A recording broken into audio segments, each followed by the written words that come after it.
Hey everyone, this is Mike from The Catch-All flying solo on this episode. Jenna was out fighting crime when we recorded this. I just wanted to preface this episode with a thank you to everyone that listened to our first episode. We really appreciate the support you guys have shown us. A little bit about this episode. This one is a little over 2 hours, and my guest Colton and I get into a little bit about him, how he grew up and whatnot, and then we swing right into world problems, politics, and even some conspiracy. I do want to warn that this episode does have some strong language and opinions on issues that some people might not agree with. Remember, we're here to have raw conversations with people, and sometimes that means being exposed to issues outside your comfort. It is not our intention to offend anyone, but we should be able to have those conversations openly if we ever hope to progress in this world. And with that, let's get into it.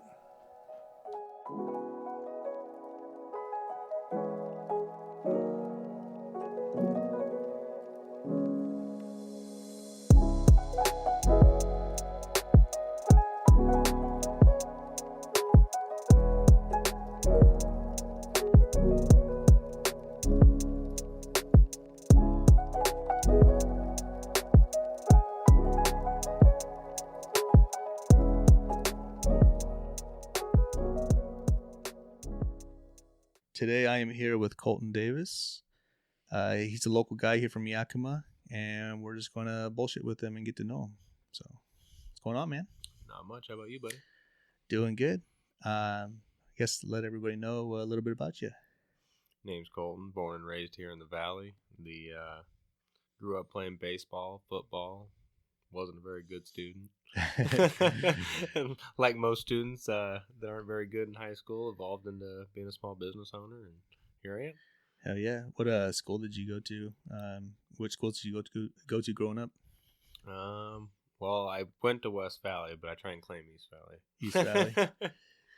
You lived out in East Valley, didn't you? No, I actually lived in West Valley. Oh, did you? Yeah, I was my freshman year. They shut down their ROTC program in West Valley, and then I transferred. I was an out-of-district transfer to East Valley for my sophomore and junior year.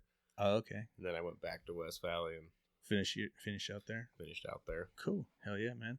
Yeah, I went to West Valley back in 6th, 7th, and like part of 8th grade. So I was what is it, a Ram or whatever the fuck? What was the middle school? It was the Ram. Oh, the middle school.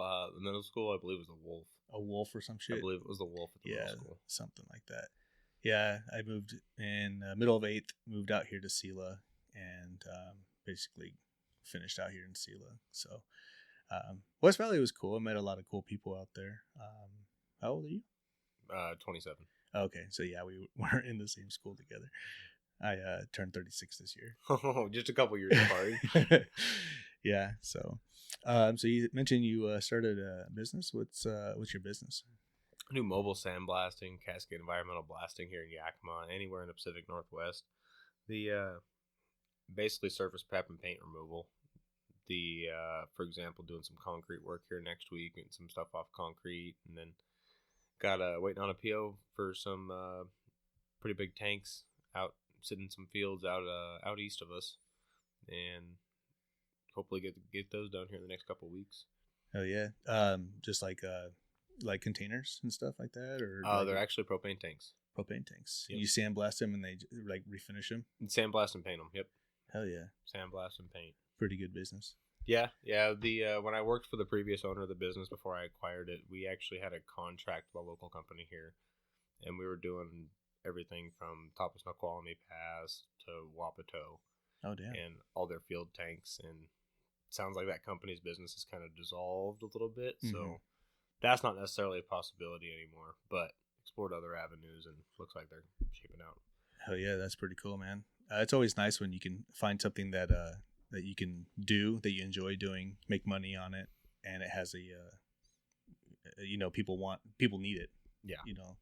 There's a necessity for it. Yeah, because when you see some of those things, man, they start to get old and beat up, and they need to be properly, blasted down and refinished and stuff. And a lot of people don't just do it by hand or some shit. But if it's something that's worth a lot of money, you probably want to do it right. Oh yeah, one of these tanks even laying out in a field, rusted out. I mean, they're asking $90,000 for. Shit. Yeah, they're pretty big. Should just buy some tanks then. They're massive. They're about 12 feet high and 50, 60 feet long. They're massive. Damn, that's crazy. Is that something you want to do probably the rest of your life, or? No, my goal would be to get it autonomous here in the next couple of years. I would like to just sit back and kind of do the management side of it and find someone to actually get out there and do the work while I go promote the business and drum up more. That's always the goal, huh? Yep. that's the end goal. Be the big boss with the big chair. Yeah, that's the end goal. Hell yeah. Yeah, that's kind of cool. You plan on like, if you get to that point, you plan on expanding to like maybe other states, or just kind of keep it local? Honestly, man, one of the things I've tried to prioritize and that I'm trying to set myself up for is just when I get to the point and have a family, I want to have all that extra time where I can spend all that time with them. Yeah. I don't want to chase the dollar the rest of my life. That's never been a big priority of mine. I want enough that I'm comfortable and that I'm okay, but I don't need to be a millionaire to be happy. Right. And, obviously everybody has their different priorities, but family is super important. And you have a girlfriend, right? I have a wife, yeah. Oh, wife. Married 2 years, yep. Oh, shit. Yeah. You guys plan on kids anytime soon? Yeah. Yep, that's what we're trying to get to. But my goal is next couple years to get the business autonomous. And then, honestly, with the way stuff's going here in Washington, we have no interest in raising kids here in the state. Yeah, the state's getting kind of funky with families and kids and shit. And businesses, I mean, it's just all over the fucking place right now. It's crazy. Being a business owner, I'm assuming you have to deal with all the regulations and taxes and all the bullshit. And then our kids, that's a whole nother political and moral situation that's going on in this state, especially. There's a lot of people fleeing the state to different states that are more red, like Idaho, Montana. We saw a lot of it during COVID, and I'm right there with them, man. Like, I'm the one raising my kids, not the state. I want myself and my wife to raise our kids, not the state. I don't want them to be able to tell me what I can and can't do with my kids, because we're the ones that have to raise them. We're the ones that birth them. We're the ones that feed them. We're the ones that take care of them when they're sick. The state doesn't do any of that shit. Exactly. And in a state like this, in my mind, it's becoming harder and harder to do that, especially if you want to use the public education system and you're a working 9-to-5 parent. What other options do you really have? Exactly. That's my wife and I. We found a little town up in Montana, Shelby, Montana, about 45 minutes north of Great Falls. We visited once, fell in love with the people in the little town. And we ended up buying a little plot of land there, and we have it just sitting up there. And it's kind of like our little nest egg, and it's there when we're ready and type thing. And we don't owe nothing to anybody on it. And our plan originally was to take a couple years and build a house on it, mortgage free, and some stuff changed around the family and some stuff happened, and we're not going to have that opportunity now, but maybe in a couple years we can get to it, and that's where we'd like to head. Nice. Yeah. My wife and I went a few years back to Montana, stayed over in a week over there in Hamilton, which is about an hour south of Missoula. And it was a small little town, just like Sela, man. And it was just everybody there, even though we had a Washington state license plate, everybody there was like super welcoming. It was just like, you can tell community.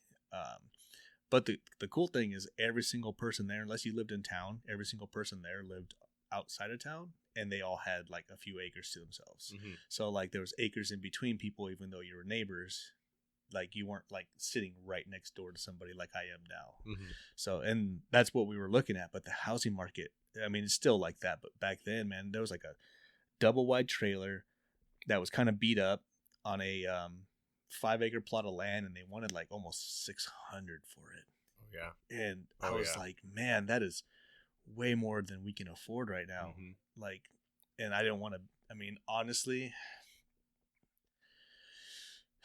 looking back on it, it's probably would have been one of the best deals we would have got at the time. Mm-hmm.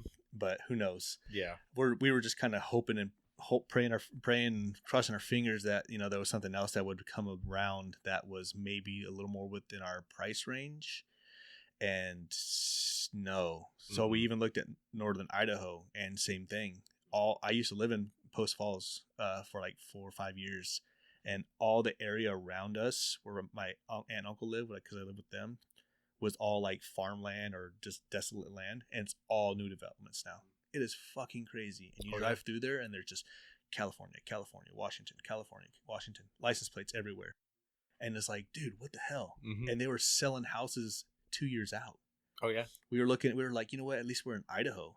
But then we were looking at some of these places, and we're like, well, how much does this house cost? Well, it's in our price range, but they're 2 years out.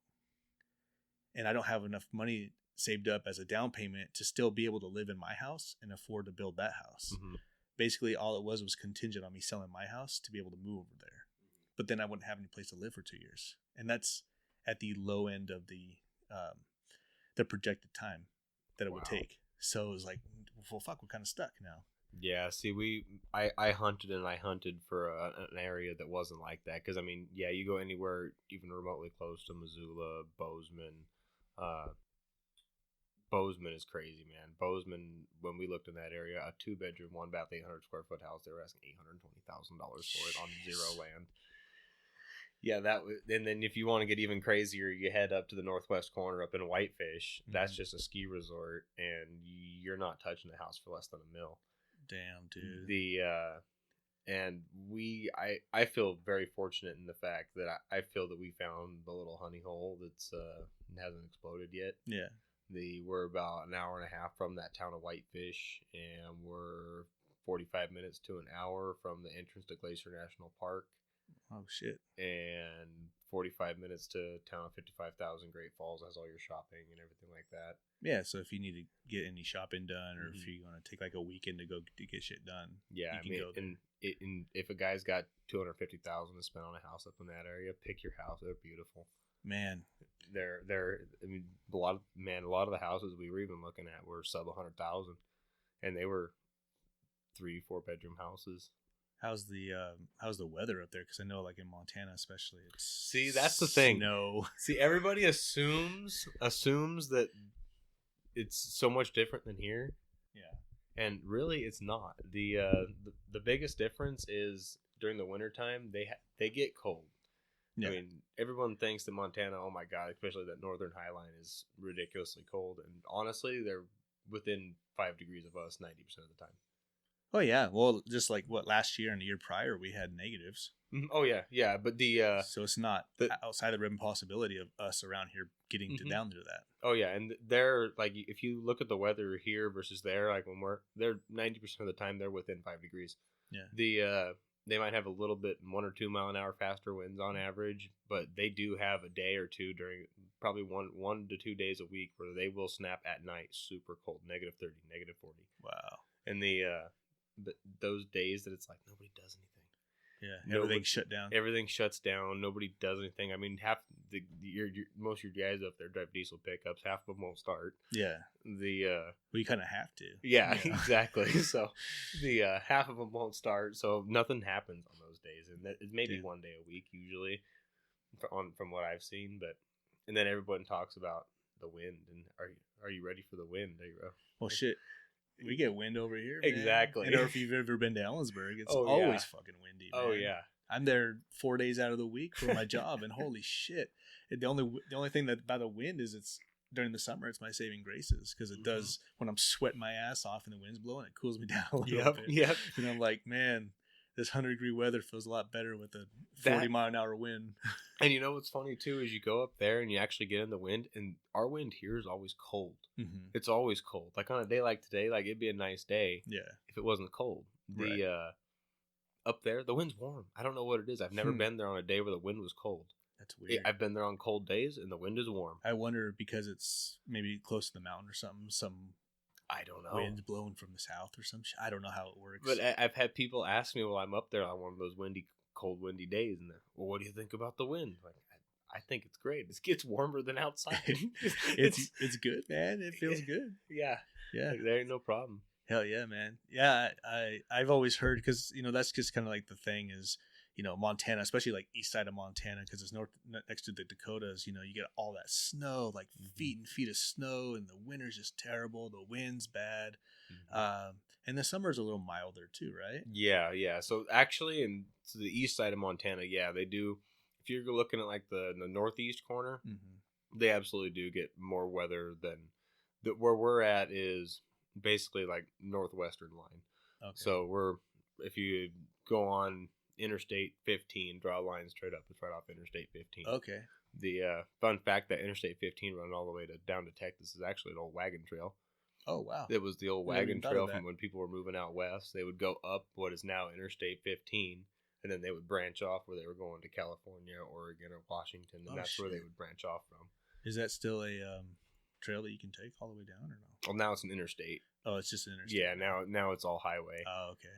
Still kind of cool though. But they have it is cool because when you go across the Continental Divide too, when you go up, say if you go up to like Great Falls and you turn off to head to Washington, it's Lewis and Clark stops all over the way and showing. Oh yeah, that was one of their big paths was right through there. Yeah, I've seen some of the Lewis and Clark starts because they have them posted on the side of the road. You know, like Lewis and Clark stop, you know, whatever, and then you can stop by and like look at the mountain and be like, oh, some dude that I never met stood here, looked at the mountain, and was like, fuck, that mountain's crazy.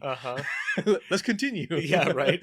Instead of just living here. See, I do think it's interesting to stop and look at those. I mean, we look at it like you said, like, fuck, that mountain's crazy, and then get in the car and continue on. They didn't have a car to get in and continue on. They were bushwhacking it. Yeah, they were like, oh shit, that mountain's crazy. How are we gonna get around it? Type thing. Yeah, they're like, fuck, man, let's start a fire and hopefully we don't die of dysentery. Hopefully this water that we're drinking is clean.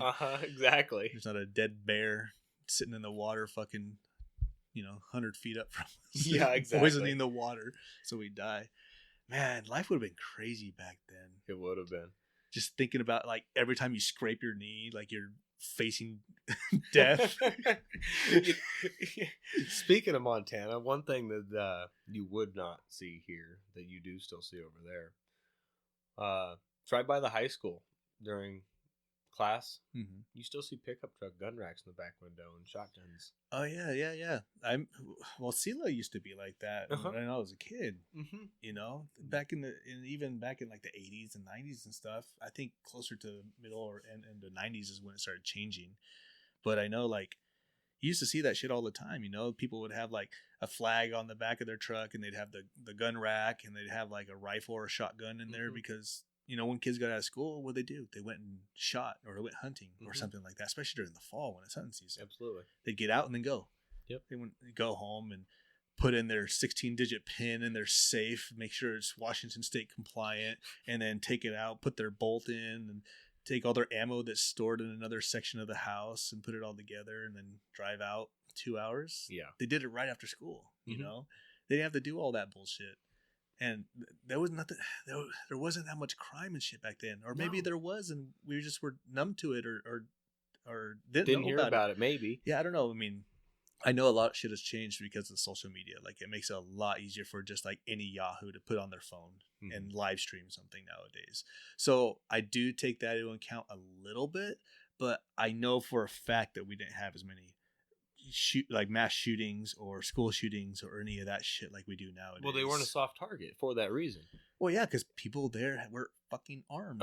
They weren't a soft target. They never go after the hard targets. Well, you never see that at gun shows. No. Or at a range. No, why don't you go rob the range or yeah. Or in more conservative states, it doesn't happen as much. In like more like in Sela, yeah, there are things that happen. But it's less likely than it were to happen in, like, I don't know, California somewhere. A lot of those things happen in those big cities that are mostly blue. Well, it's because we have judges that just give people a slap on the wrist and then turn them back out on the town and do nothing. There's hear about that shit? You hear about that shit in Spokane? Which one? The Spokane, those kids on the scooters. I haven't. So down in Spokane by I think there's some park down there, downtown Spokane, and they had painted a pride flag on the sidewalk, and a couple of kids, I think teenagers or something like that, were riding around with like electric scooters and doing like burnouts on them, and they're facing up to 10 years for that shit. 10 years. Kids? Yeah. Kids, like teenagers, probably. I mean, wow. Maybe they're 18. I don't know, but that's still teen. Regardless, that's still teen, bro. Yeah. Even if they're 19 or 20, they're still kids in my eyes. Yeah.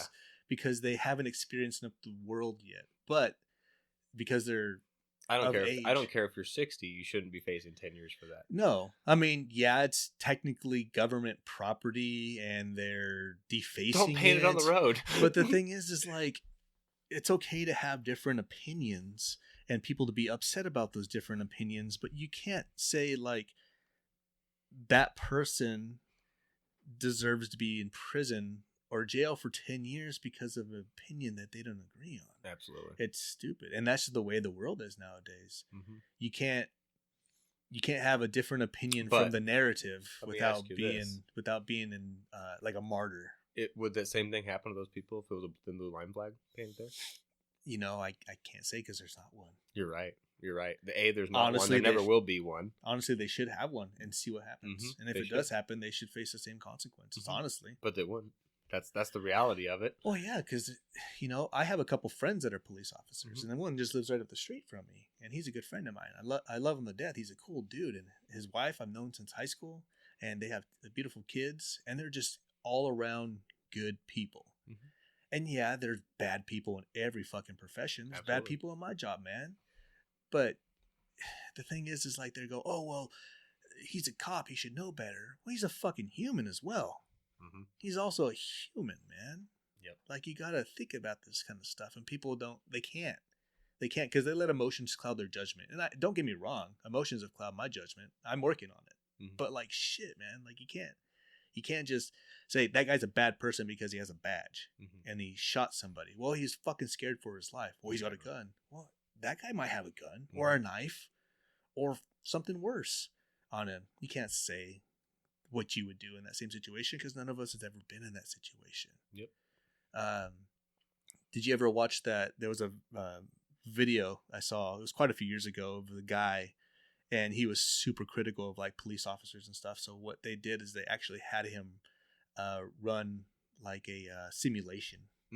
Yes, I did see this. And he actually shot the perps. When he wasn't supposed to. Yeah, when he wasn't supposed to. And the guy was like, "Why'd you shoot him?" And he's like, "Well, he was coming at me." He's like, "Yeah, but he's my friend. We just got in an argument," kind of thing. And the guy even like admitted on tape, like, "Yeah, it's a lot more stressful and harder than you think." Even though he knew it was a simulation, he doesn't know because he doesn't have to face that. Like, what other job do you wake up every morning, put on your uniform, and everybody in the world hates you and wants to kill you? Exactly. What other job does that? Firefighters don't have to do that. As much as I love firefighters and ambulance and all the other emergency response team, police officers are the only ones that have to go down to the dangerous parts of town and deal with fucking gangbangers who just want to plug them. Yep. Yeah. I don't see anybody else doing that. No, and that's exactly why I support them 100%. Like you said, there's bad people in every profession, but I believe 99 out of 100 cops are good people. Yeah.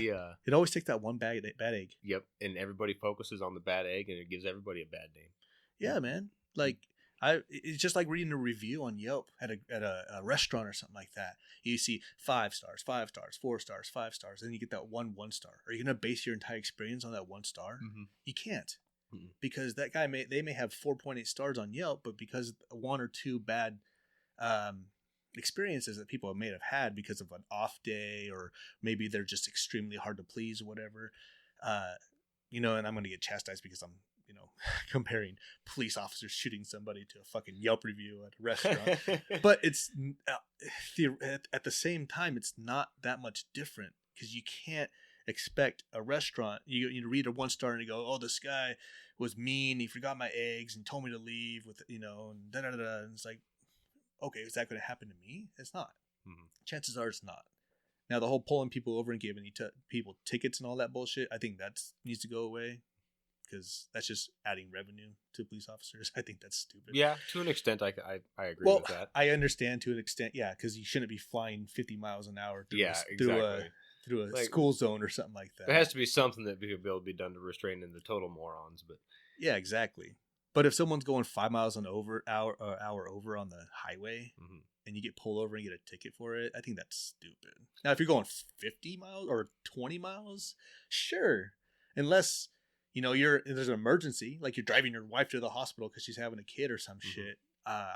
Sure, but then you look at the Autobahn over in Germany. You can go as fast as you fucking want. And yeah, they have wrecks, but well, the other thing they have in Germany too is they got a lot stricter laws for getting a driver's license. Yeah, not just any Joe Schmuckatelli can walk into Germany and get a driver's license like you can here. You can go into the place and get your driver's license like that. Like even a moron like myself can get a driver's license. Yeah, I mean, it doesn't take a whole lot here in the U.S. to obtain a driver's license. Over there, they have a lot, from what I understand, they have a lot stricter standards. For example, I mean, one of the just stricter standards right off the bat I can think of is I wouldn't be able to have a driver's license over in most of the European countries for my color vision.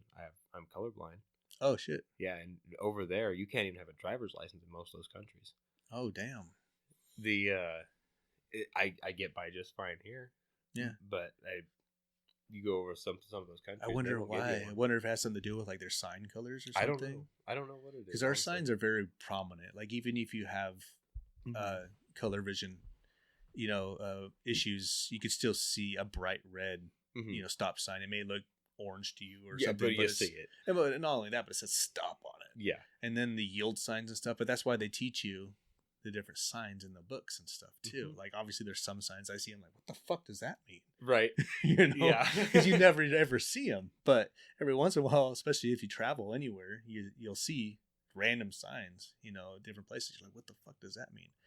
That's weird that color blindness would. I mean, I know they have it like in pilots. You can't be colorblind if you're a pilot. Oh yeah, man, that crushed my childhood dream. The fighter pilot dream went right out the window. Well, you also got to be like 4 foot, and you're like 6 foot. yeah. That was my middle school dreams crushed. Yeah, damn, dude.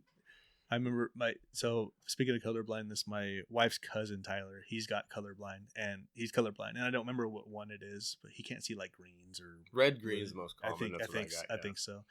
But without a doubt, every fucking single time my wife has something to do with color, she always asks Tyler, and then she always forgets, oh shit, you're colorblind. Like she just thinks about it. Like when we used to hang out all the time, she'd be like, hey Tyler, what about this? And he's like, those look the same to me. Yeah. She's like, oh shit. You see that video floating around here a couple weeks ago, and it was someone videotaping, and they switched it to a dog's vision. Oh no. So there was a video flying around. It was like the caption said something about I'm a little sad now that I see the way my dog sees. And they're walking around their house and they're videotaping normally, and they flip it to what a dog sees. I didn't see a difference at all. You didn't see a difference? No, I couldn't see a difference at all. Shit. I said it to my wife, and I was like, please tell me there's no difference here, because I've watched this a million times and I can't tell a difference at all. And she said, yes, there's a huge difference. And you're like, fuck. Yeah, I was like, oh, life. Shit. I didn't realize it was that bad, honestly. Like, so I guess my vision, honestly, is closer to what a dog sees than really what the average person sees. That is insane. Because I know, like, I mean, growing up as a kid, always was taught, like, dogs see in black and white, but they don't. They see in a spectrum that's different than ours. Yeah. Obviously, I need to look that up because I wonder what that spectrum looks like. I wonder if it looks different to me or not. Probably would. Because, like, you don't think you're colorblind until you see something. Because I know I'll look at that and be like, oh, it's red. My wife's like, nah, that's like fucking, orange or some shit. I think women see on a different color spectrum they sometimes. They do. I think they see more colors than guys do. Because, I'll look at it and I'm like, oh, that's blue. She's like, that's like teal. I'm like, the same fucking thing. Yeah, right. She's like, no, it's got more green in it. I'm like, oh, I see the green, but it's blue to me. It's in the blue spectrum. That's like my wife's favorite color is teal. And you know what? We have about 4 different shades of teal of everything around our house. And I keep telling her there are 4 different shades of teal, and she's adamant that they're not. Oh, shit. Yeah, that's crazy how that works, and everybody's eyes are a little different. Everybody's, and that just kind of brings it back to, like, everybody sees the world in different perspectives. That's why on certain things you can't judge people based on the perspective, but at the same time, when it comes down to morality, you can definitely judge people based on morality. Absolutely. Well, the world would be a pretty boring place if we all saw it through the same light. So yeah, it would be really shitty if we all just got along all the time, never had any issues whatsoever. Like, I understand, like, no wars or any of that shit would be great. But, like, we got to have some conflict. Yeah, you're right. We do. I meant, like, everybody see everything the same way. No. Yeah, for sure. But, yeah, as far as humans have had wars and conflicts from the dawn of humanity, you're never going to stop it. Ever since we were either conceived on this planet or evolved out of the goo in this planet, we've fought each other. Exactly. From the time someone learned to throw a first punch, like, people have been fighting. Yeah, it comes down to our basic instinct of fight or flight. And, obviously, we've developed other feelings like jealousy, hatred towards others, based on their race or, the sexual preference or religion, especially, is a big one right now. Mm-hmm. Fuck, it's crazy, man. It's like, you guys all believe in a higher power. Why can't we just, let our differences aside and be like, bro, yeah, okay, you're wrong, I'm right, or I'm wrong, you're right. We're never going to know until the end. Mm-hmm. So what does it fucking matter? Well, that too. And I mean, a lot of the people, like, talking about, like, people that are pushing these religious ideologies, a lot of this Sharia law stuff. Have you seen the latest Sean Ryan interview? No, I with haven't. the CIA agent? Uh-uh. Do you know $40 million of your tax dollars every week are going to pay off every terrorist that we killed during the Iraq and Afghanistan conflict? Every terrorist we killed, their family gets a weekly stipend, and it equates to $40 million of your tax dollars every single week. What the fuck? And not only that, $400 million of your tax dollars every month are going to the head of the Taliban himself, because he said he would fight ISIS. And now, well, shit, I'll fight ISIS for 400 million of them. No, here's the thing. Now they're a team. They share the money. Yeah. And that's how they're getting their funding. You're funding them. Your Fuck, tax dollars are going to pay to fund and build up this organization that your tax dollars paid to defeat for the last 20 years. Isn't that wild? Oh yeah. It's absolutely wild. If we got any tax experts on here, is there any way that I can not pay those taxes? I'll pay all the other taxes. Yeah, times two. Let's. I don't mind paying taxes to help the city, fill potholes or erect swing sets or any of that other shit. I have no problem paying those taxes. The other ones, man, let's figure out a way to get rid of those taxes. I don't want to pay some other guy in another country to hate me. My biggest thing is, so we're paying these people that we killed that were fighting against the U.S. military. You were in an active battle against the U.S. military. You got killed, and now your family gets a stipend the rest of it. So you're paying, these people hate us. And so now you're paying them to arm themselves to fight against us. So with that logic, all the veterans that have passed away, all their families should be getting money from other countries as well. Absolutely. Right? Absolutely. Where's our veteran stipends that got killed from your IEDs? Because technically we would be considered terrorists in their eyes because we're invading them or fighting against them. Mm-hmm. Well, where the fuck's our money at? You ain't. I have a lot of family members that were veterans, and none of their next of kin have seen anything. Nope. And they'll never will, unfortunately. No. You can even get fucking medical attention half the time, when they have issues. Nope. Or food or money and any of that shit. And it's sad. It's really sad, especially when you see these guys out there on the streets that are truly homeless veterans and really need a hand up. There should be some system for those people. Yeah, and people say, "Oh, there is a system." Yeah, the system is there, but it's flawed. Oh, exactly, beyond flawed. It's extremely flawed. We need to reinvest in this country, in our own people. We need to reinvest in, mental institutions to help people get the mental help that they absolutely need. I mean, we see it down First Street all the time. I think mental institutions would be the first step into helping solve the homeless problem. Well, a lot of those people are can't mentally think for themselves or do things for themselves because they have some type of mental handicap. Well, it's like if you would have rewound 60, 70, 80 years ago, not saying I condone what they were doing in mental institutions, especially back in that time frame, but as far as the institution itself goes, 80% of those people that are living on the street would have been at that time in these institutions. Right. Granted, the stuff they were doing to these people was absolutely atrocious. We could do a modern day version of that where we actually help these people. We're not doing stupid shit like electric shock therapy and just trying to shock them back to normality. Right. We could actually set up systems to help these people, but also contain them away and keep the public safe at the same time. Yeah, and it's one of those things that my oldest Xander, he wants to go to Seattle because he's never been there, and I want to take him because Seattle's a cool city, but I don't want him to be subject to all the needles and bullshit that he has to endure to enjoy something like that. Like, we used to go to GameWorks all the time. Now you go to GameWorks and there's fucking needles and shit everywhere and tents and all that other stuff, and it's just because we enable it. We don't want to help these fucking people. And I'm like, Xander, when you get a little older, we'll take you, and hopefully by then shit has changed, but if not, we'll go someplace else. I don't want to just show them pictures of it and picture, because when I was a kid, I loved going to Seattle, but we never had that issue back then. Like there was some, well, there always been, but it wasn't as bad as it is now. Mm-hmm. There wasn't just fucking tent cities everywhere now. No, so like there is now. I've been a concealed carry holder since I've been 21. I've never even thought about having to draw my pistol out. Mm-hmm. For the first time in my life here about a month ago, I had to draw my pistol leaving Tacoma. Well, it's fucking Tacoma, yeah. The first time in my life, man. I went up there to get some blast media for my company, and I was leaving the place, and it is in an area where they all like to camp out, and I had to make a left turn going through this intersection. And as I was making the left turn, this guy like ran out into my lane, and he had this metal pipe in his hand. And I just beeped the horn, was trying to get around him. I had no other place to go. I was surrounded by cars on all their sides. And as soon as I beeped that horn, he ran at me with my driver's windows down with his pipe held over his head.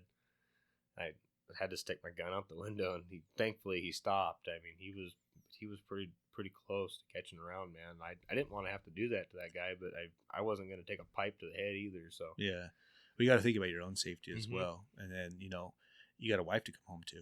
Absolutely. Yeah.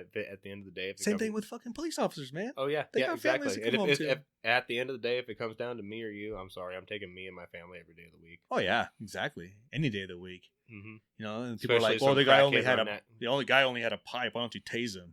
Yeah. Hold on, let me dig through the taser stuff. Give out the taser I don't own. Yeah, never exactly. will. Well, that's the argument with the cops too. Why don't you tase them? Yeah, you ain't going to. They don't. Well, the thing is it's you have to aim.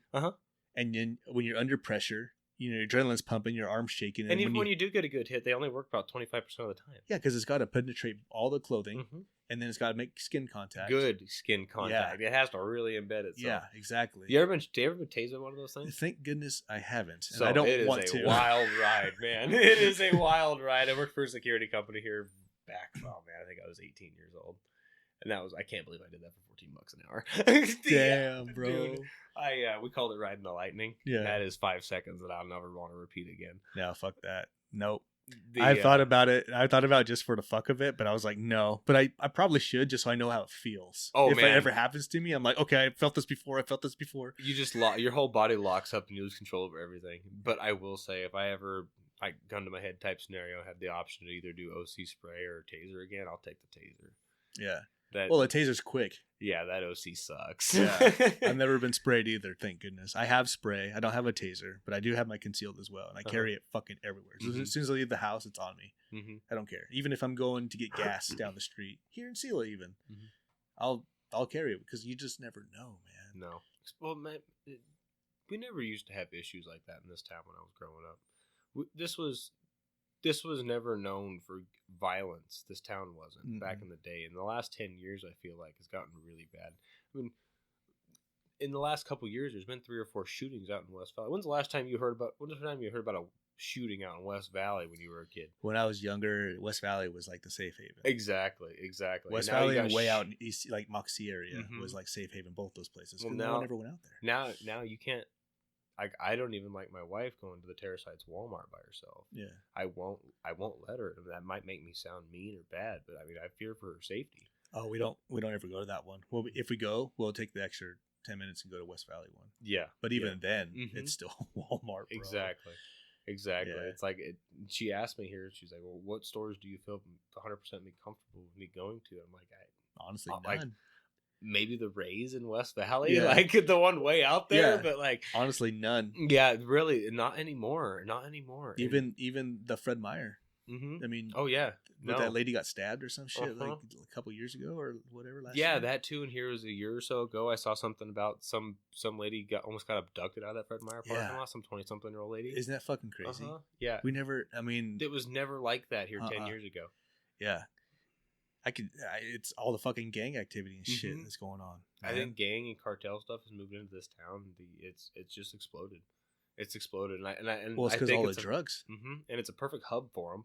Oh yeah, they're not in the eyes of the big city cops. They're over here in a little podunk cop land where we don't have all the big great technology and all the stuff to catch them. Yeah. So they're 3 hours away from where they want to put the stuff and sell it. Yeah.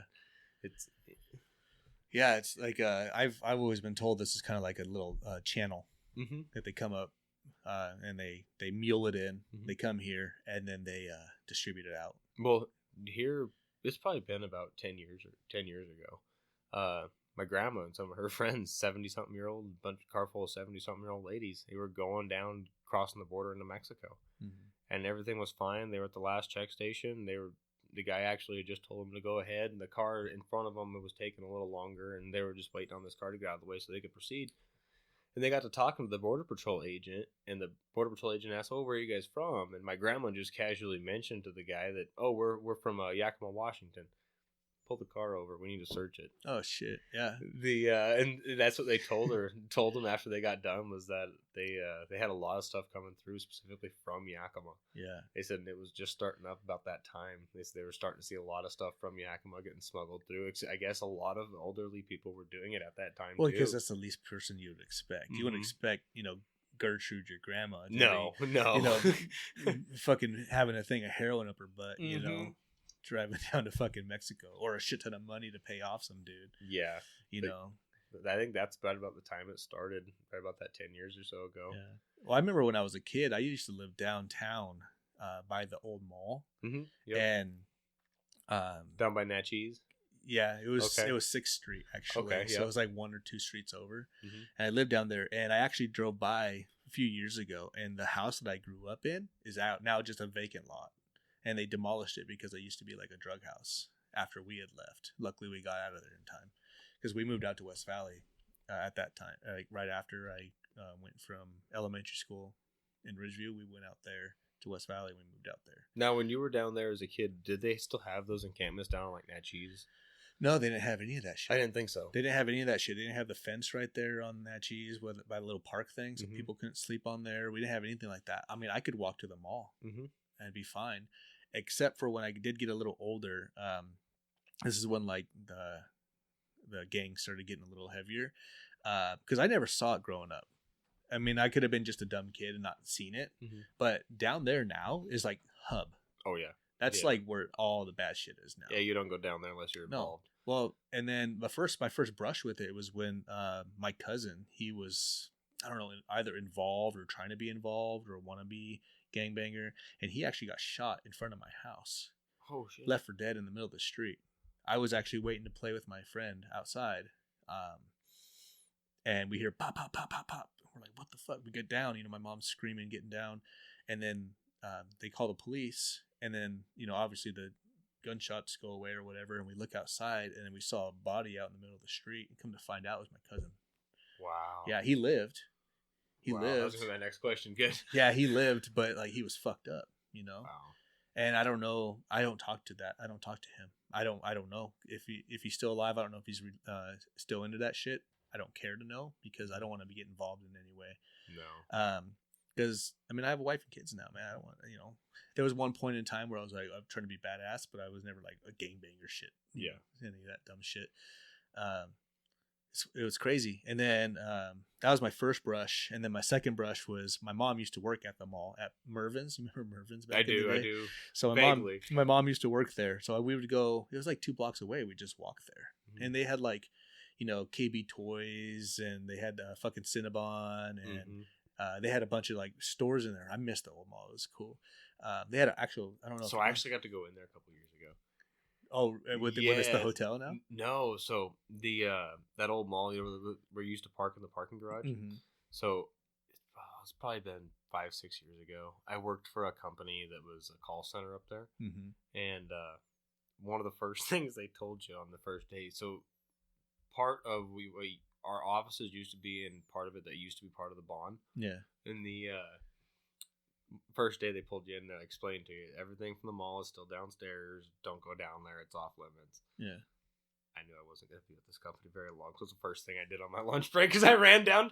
I ran down and went extreme. Right, me and my brother both went right in the off limits area. Fuck yeah! And I would too, man. Yeah, so we're going down, and they still. And it, honestly, dude, it was like a total like '90s throwback. All the old like Nike posters and everything are still up on the walls. Hella nostalgic. All of the stores, like it just looks like everybody took everything and left. Like all of the signage and all of like the like Nike signs and everything are still like '90s. 90s and like I want to go down there and I Dude, would just love to it's just so walk cool. through. It's so cool. We walked through it. Like they still had like offices set up and like the desk set up and like the old chairs. Like everything just screams like late 90s. Wow.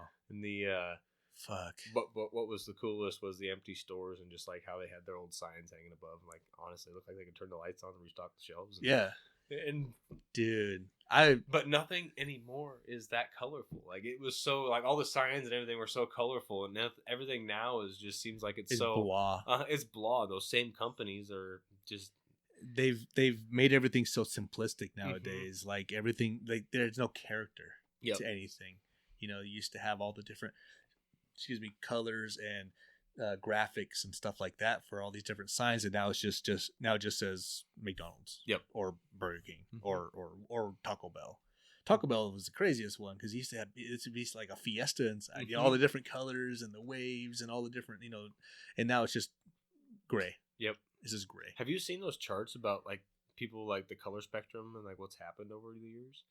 So actually, like you can find the charts on the internet. People have compared like what's happened, like how many colors the average person would see on the daily, and starting back in like the 1940s or 50s, it started expanding a lot in the wide range of colors people would see on the daily, and now it's narrowed down. Like you watch the chart and it's like this down to today. So they have it's actually like a lot of these companies have pulled back all their bright colors, and they are promoting like whites, grays, and like matte colors. And the only other place you really see this type of stuff is in like China. Yeah. It goes along, and I might sound crazy for saying this, honestly, going down a rabbit hole. Go ahead, bro. But honestly, I believe it goes, if you listen to some of the psychology experts out there, a lot of people say it goes back to like that mind control of the population. Oh yeah, well it just shows like there's no characters, no uniqueness. You know, everybody's the same. Everybody's a drone. You know, that's everything's black and white, and from what I've heard from the professionals that I've heard speak, say that it's easier to control the population when you have them grow up in a light like that.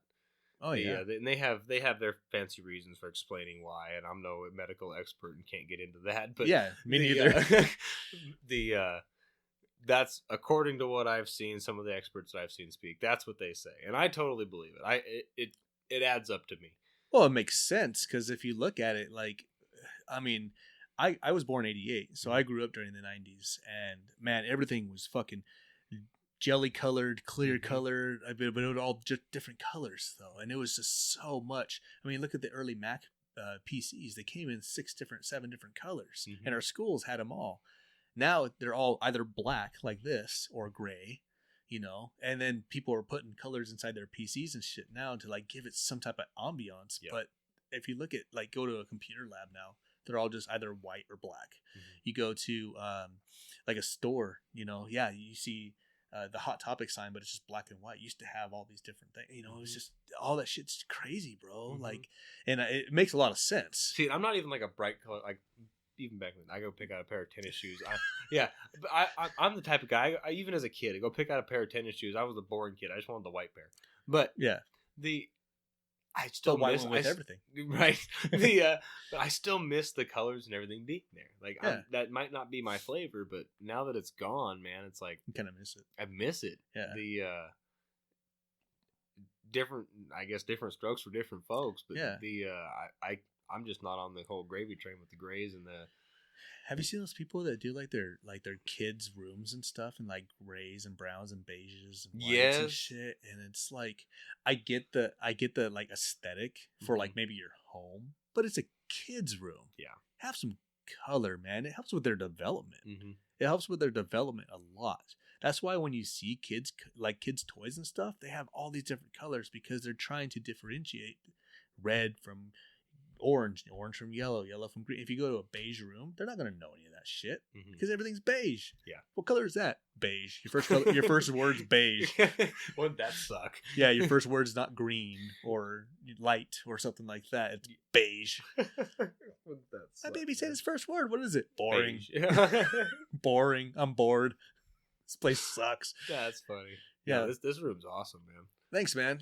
It's kind of like, so it's my craft room that when we first moved in here was all white, and I painted all this color shit on it, and then started putting stuff up on the walls, and then it turned into like a work station thing. So I got this desk, started covering in fucking stickers, and then I got my sewing machine right there for the shoes. Got my shoe stuff right there, pegboard. Seems like every time I look at the wall, I see something I haven't seen before. Bro, yeah, I don't have anything like on there, but eventually I want to get like the camera there, maybe like a TV there, so people can see this shit after I clean it all up and get some nice cameras, because it's always nice to have something in the background to look at. That'd be badass. But yeah, that's crazy, man. But oh, the other thing, sorry, well, we're going back to like the gang shit. Going to the mall, I walked to my mom's work to go see her, every once in a while. And I remember this very distinctly. There was a couple of guys standing outside, older dudes, probably like, probably mid to late teens, maybe 17, 18, and they're dressed as gangbangers. And I'm walking in there as like a fucking 7-year-old kid or some shit.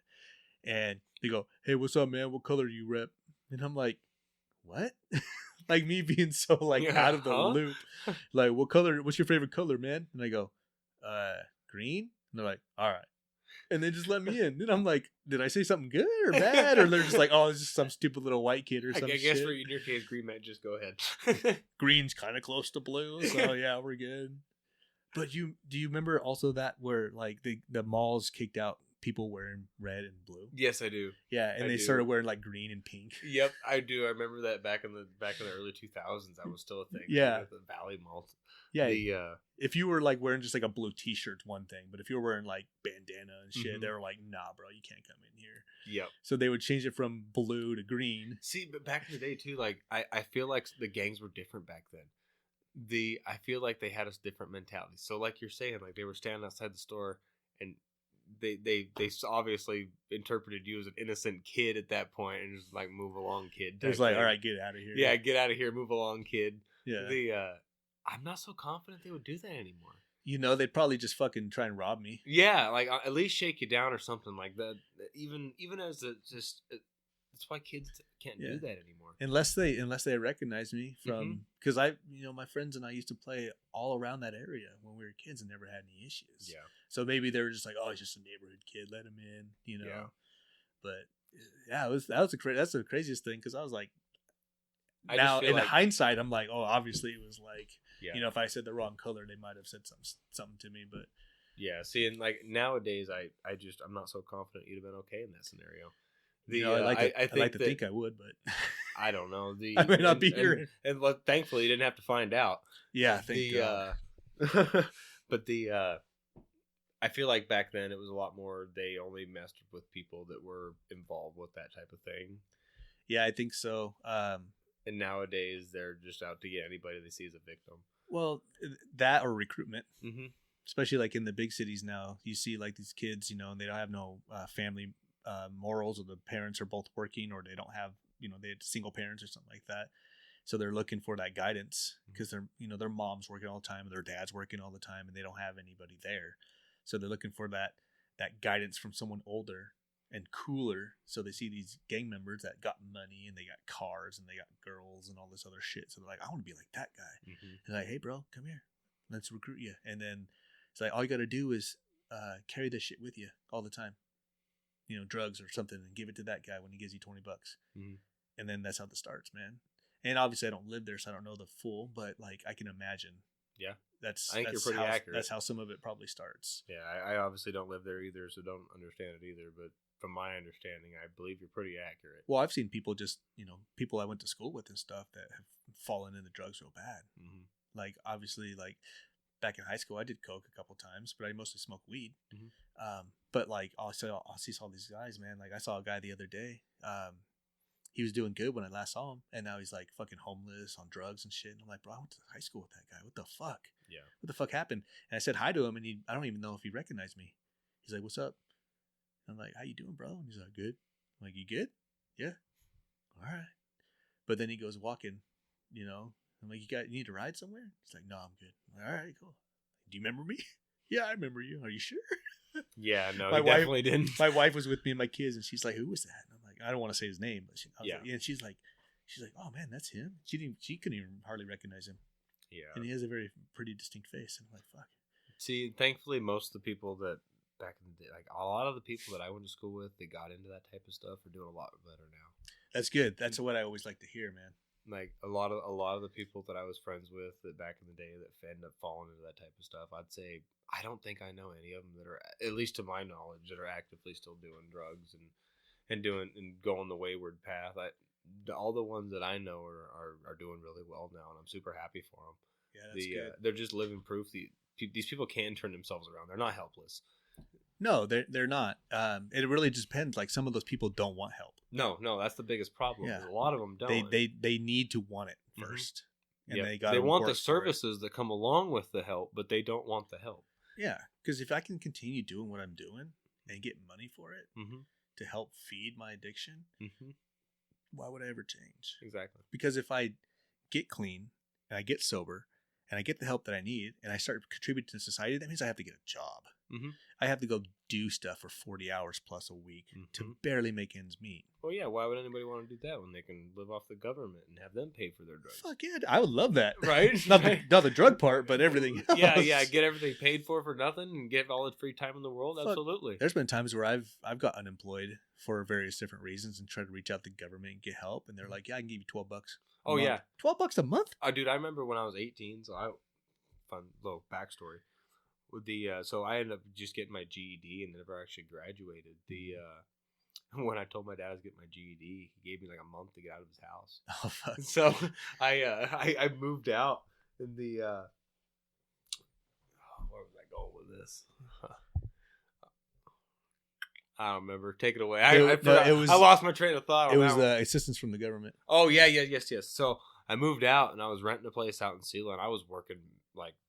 I found a part-time job. I was working like 24, 25 hours a week as a security guard. Just enough to pay my rent and have a little gas, and that was about it. Yeah.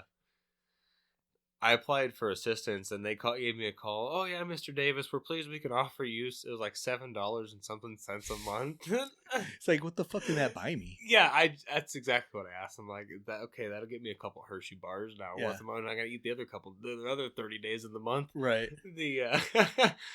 So I just told them they could go ahead and keep that and decline their offer that was so generous. And is that fucked up? Oh yeah. I was making like $10 an hour, working like 24 hours a week. And just it's jack shit. Exactly. They basically just call you to spit in your face in my eyes. Yeah, that's what they did with me too. I was working. I got laid off. This was quite a few years ago. I think I was working in Idaho, but I was living in Washington. At the time, it's like Spokane area. Okay. I got laid off, and then so I called, or I did the application online, did all this stuff, and then I actually found a temporary part-time job to help cover, and so I put that on there, and the lady was like, "Well, how much are you making?" And I can't remember what it was, and then she goes, "Well, since you don't have a car payment, because I had like $1,000 fucking Toyota Camry, like a just cheap little 91 piece of shit. Which is the best way to go, no car payment. Yeah, exactly. She's like, well, because you don't have a car payment and you don't have a house phone. I'm like, I don't have a house. Why would I have a house phone? No one has a house phone nowadays. Right. Everybody has a cell phone, And I was like, but does a cell phone count? She's like, no. I'm like, what the fuck? It's more money to fucking have a cell phone than a house phone. Right. And then, she asked me a bunch of questions. She's typing it all into her thing. And she goes, yeah, it looks like we could offer you about $12 a month. And I go, did you say 12? Like, I was astounded. I was like, wait, a 12? Like 1, 2. And she goes, yeah. And I go, lady, can I ask you a question? She's like, what's that? I was like, what the fuck am I going to buy with $12 a month and live off of? And she goes, well, a gallon of milk, some eggs. And I'm like, well, that'll be breakfast for 3 days, maybe 4 if I stretch it, an omelet in the morning. Great. What about lunch? What about dinner? I'm going to eat eggs for 4 days or 3 days and be fucking starving the rest. Yeah. What the fuck? She's like, well, it's because you don't have a car payment. And I'm like, yeah, but I have rent. Right. I have fucking rent. They don't care. They don't care. And that's the thing. A lot of these people out there have learned to game the system. Well, yeah. They've learned to game the system. That's like marriage. Like, I'm married, but if you look at it in the big picture, where does it benefit anybody anymore? It used to benefit when you filed your taxes together. It used to. But now it's sometimes better if you file separate. Exactly. And if there's tax people on here, again, fucking hit me up. Yeah, let's find some loops. Maybe we're looking at this all wrong. Let's find some loops, bro. Maybe we're barking up the wrong tree here. But from my experience, being married the last couple of years, there is very little benefit anymore. For example, I'm not gonna say their names, but I have some family that they've figured out how to game the system. They are total. Well, fuck, more power to them, I guess. I call them the welfare queens. Yeah. But they've got multiple children. They've been together for years. They live together. If this was a common law state, they would be a common law couple. Yeah. But it used to be. Yeah, exactly. It's not anymore now. Exactly. So, but I overheard a conversation here a couple weeks ago, and they told the other people that we'll never get married. We'll lose our government assistance.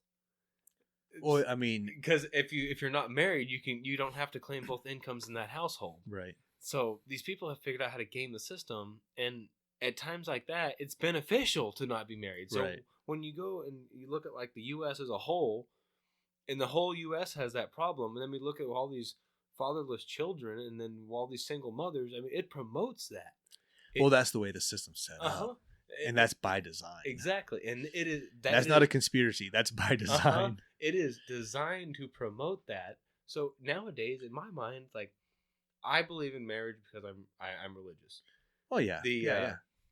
I believe that is the thing to do to raise a family, and I believe that's the proper way to do it. However, if you just step back and look at I don't think there's a whole lot of benefit to it. Well, they're trying to destroy the nuclear family, which is just the mom, dad. And they're doing a damn good job. And they make it so it's more beneficial to be reliant on the government, so the people that are feeding off the system, it's kind of a catch-22 because honestly, fuck the government. So they're fucking the government, but at the same time, it's not the government's money. It's our money. Exactly. So if it was the government's money, I'd say fucking go for it. Oh, yeah, absolutely. Let me know how to do it, and I want to get on it. But the thing is that I'm hurting my fellow taxpayers, you, me, other people. That's why I can't do it. That's why during COVID, I didn't take that time off. Yeah. Because I couldn't morally, I'm like, yeah, an extra $600 a week would be fucking great. But I can't morally do it to my fellow, people. Because the guys that are working the essentials that we were called, they're paying for it. Absolutely. It's not the government. Government just doesn't have a bunch of money that they just have. It's our money. Yeah, the government's money. When it's government funded, it's taxpayer funded. Fuck the government. It's just a middleman. Yeah, they always try and bury that deep in the paperwork somewhere. Yeah. Yeah, it's the middleman. They just line their pockets a little bit on the way, And then they just send it out to different places, and that's money laundering. It's money laundering. Look at this whole Russia-Ukraine thing. There's all money laundering, and then all this shit going over to fucking Israel and Palestine. For another couple billion now. Oh fuck, he's back. We don't have any more money to give. We man. don't. We have a fucking homeless problem. We're taking loans to give him this money as is from China. So get this, we're taking loans from China to give the money to the Ukraine. So back to the whole China Middle East terrorism thing. So we're taking this money from China to give the Ukraine. Meanwhile, what's happening in Afghanistan? This whole we're paying off these people. We're sending pallets of money. Same thing over to the Ukraine. Pallets of money, cash, hardback cash. Well, who controls Bagram Air Force Base now in Afghanistan? Who bought it? The Chinese. Isn't that fucking crazy? The Chinese. And who is funding them? So they have full control of what comes in and out. And of course, they're getting paid. Oh, the Chinese is paying the Afghanistan $10 billion a year for a Bagram Air Force Base that we built. It is the world's second largest runway after Area 51. It has concrete 8 feet thick for landing these ginormous bombers that we operated out of there all through that war. Fuck, man. And now the Chinese have control of it. And we're sending crates of money through there into the Ukraine. And when does it stop? And how is this not a money laundering scheme? It is. It absolutely is. So they're paying their guys. They're paying their guys. They're paying for these kids. They're paying for all this shit. I highly encourage you to go watch that episode on Sean Ryan. That you will be infuriated by the end of this thing. So I don't know if I want to. oh, dude, Because I'd be infuriated. punching holes in my You'll wall. be I'll be fucking infuriated. Kyling it up. So bro. I guess on paper there's supposed to be something like $48 million a week sent over there, and I guess at times there's been over $80 million counted, but on paper it's only $48 million. So what are they doing to the rest? It's They're that skimming black it budget. off the top. It's that black budget shit that we never hear about. Just like when the Pentagon lost all that fucking money during 9/11, where the fuck did it go? Oh, they're man, paying don't even people get me off. going on 9/11. They're paying people off, man. bro. And it's been going forever. It's been like Mhm. that ever since the dawn of fucking this country, basically. So let me ask you this. Uh-oh. Uh-oh. Yeah, you mentioned the uh-oh. Can you give me a water? Oh, yeah. So, we were both, I mean, you were 10 years older than me when 9/11 happened. Where were you on that day? I was going to West Valley. Mm-hmm. 2011, 6th, 7th grade, something like that.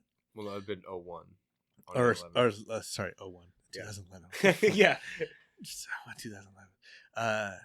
So I was 18 in 2006, or 2006. Born 88. So yeah, 18 in 2006. So I was what, like, I don't know, Matt. I went to Sela, bro. 6 minus 5 is what, 13? So yeah, something like that. I'm not great at math. About seventh grade, I believe.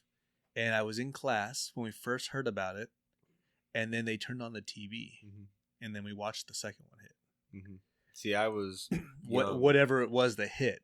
I don't believe it was a plane that hit. That's where I'm going with this. It was no fucking plane that hit. See, and I'm kind of right there with you. I'm kind of right on that fence. So my feelings on it after my years of research and all this is, I don't think there's really any debating that the planes hit the towers. I think the planes definitely hit the towers. I mean, there's a lot of stuff. Or something hit.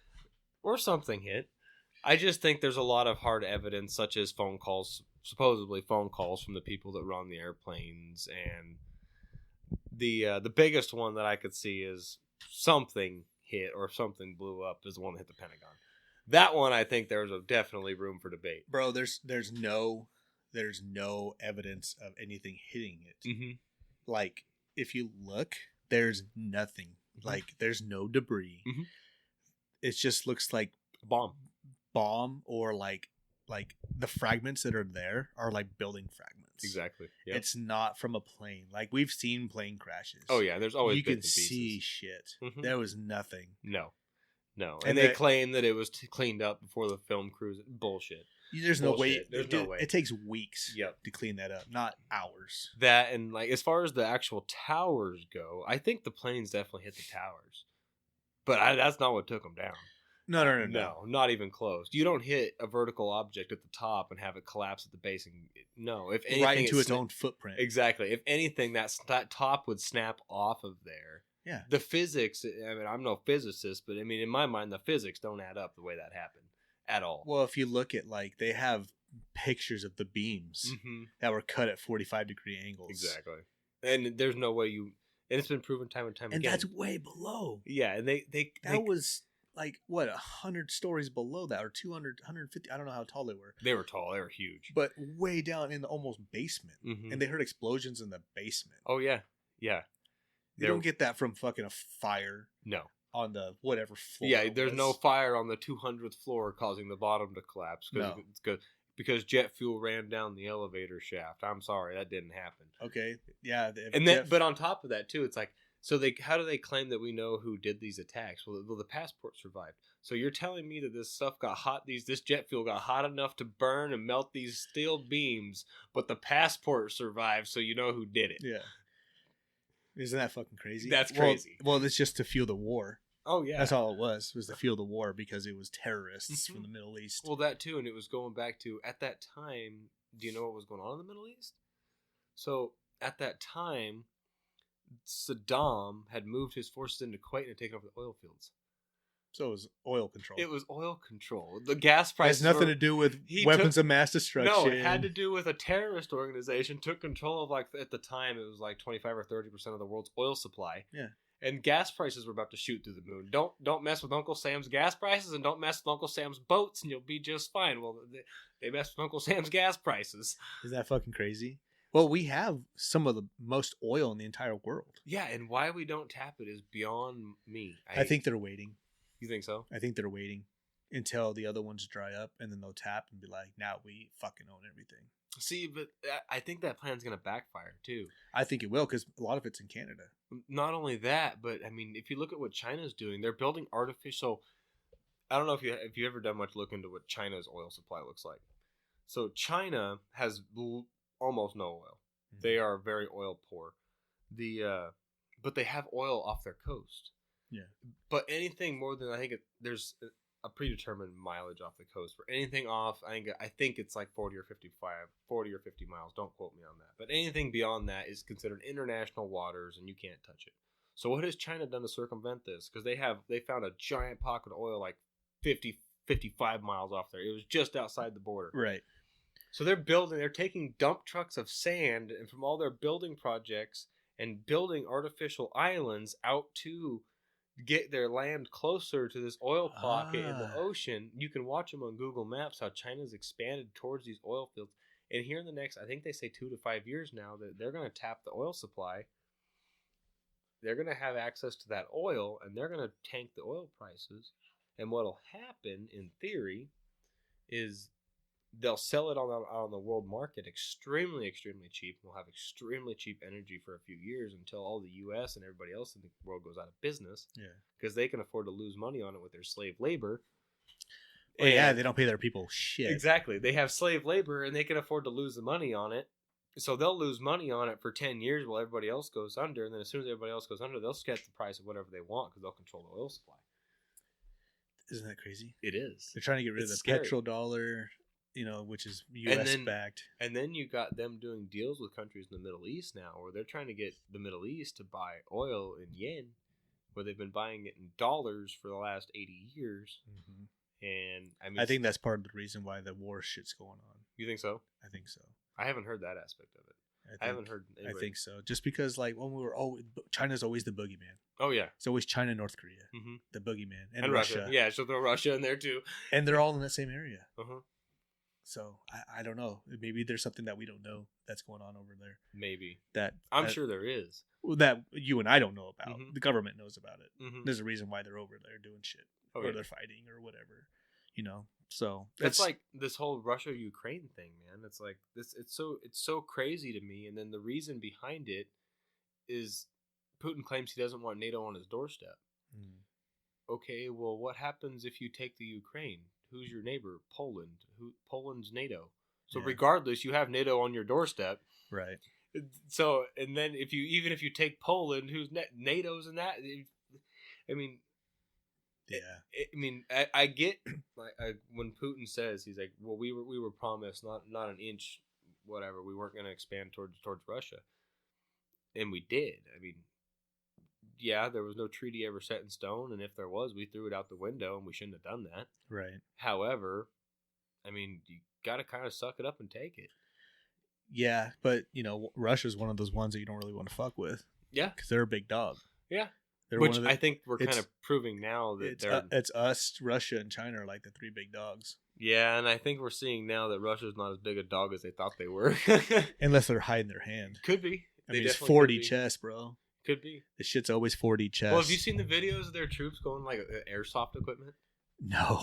Oh, dude, it's crazy. Yeah, they're just using airsoft equipment. Oh, dude, they're literally on a train with their rifles and everything, and they're speaking and the translators translating for them. And I didn't believe some of the videos, so I went and watched some independent guys that actually translated, and they were literally showing how they were given, this is our combat gear, taking their helmets off. It's literally styrofoam, looks like inside of a bicycle helmet. Oh, fuck. Like, you take a bicycle helmet off, and you see the styrofoam, it looked exactly like that. It said airsoft on it. Oh, shit. Same thing with their plate carriers and everything. Mm-hmm. They were all airsoft.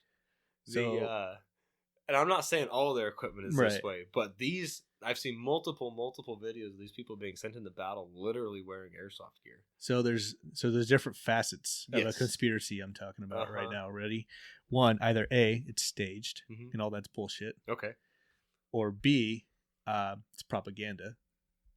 Or C, they're actually fucked and they're sending their guys with airsoft shit, getting bullets thrown at him See, at 2,200 miles or 22 feet per second. And I think you might be onto something with maybe the whole fake stage thing. Like, it would be a great cover for like money laundering and. Well, look at war. It's called theater. Mm-hmm. War is called theater. What else do we call theater? A show, a play. Yeah. You're not wrong. It's all in the wording. Mm-hmm. Just like TV is called programming. Mm-hmm. Stay tuned for your next scheduled programming. Yeah. You know, it's called programming for a reason. There's power in words, and I think that's very big. And they kind of have to tell us what they're doing without actually telling us. So that's why they use words like theater, like war is a theater. Have you seen? Did you watch the interview with Putin and Tucker Carlson? No, I didn't know they had one. Oh yeah, it's like a 2.5 hour long interview, bro. Fuck.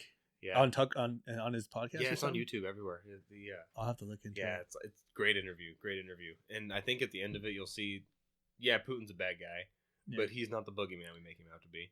Oh no, he's just trying to protect his country from big dog like U.S. Honestly, I'm really surprised how much Tucker was able to push Putin, especially with him being in Russia with Putin. Yeah. He held his feet to the fire on a lot of things. And he's got a lot of charisma. He knows what he's doing. He's been in the does. business for a long time, so he knows what he can and can't do. Well, but not only that, but I'm sure Putin knows who Tucker Carlson is. Oh, yeah, and it would be a political nightmare for him to do anything to Tucker Carlson. I mean, some basketball players one thing, but maybe the left over here be like, fucking great, finally, exactly. Someone got rid of the fucker. True, absolutely, 100% true. I listened to him on Joe Rogan, but that was a crazy episode. Tucker Carlson, yeah. I've been watching that one in pieces. Yeah, it's a good one. I'm about halfway through that one, but that interview what he did with Putin is, I definitely encourage you to watch that one as well. That one and the Sean Ryan interview. Was it good? Yeah, but that one with Putin's explaining why he attacked the Ukraine, and honestly, in the interview, you can kind of like read between the lines and see the reason that they're not successful right now, in my mind, and after watching the interview and doing my own research, is that when Russia is paying, okay, we're going to spend $10 million on body armor.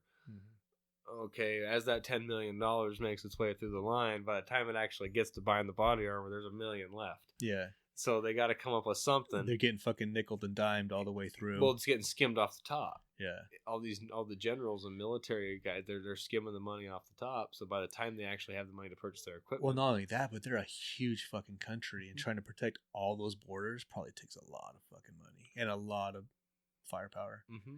A lot of people. And then you look at like us funding the Ukraine, and what is Zelensky doing out on a brand new yacht?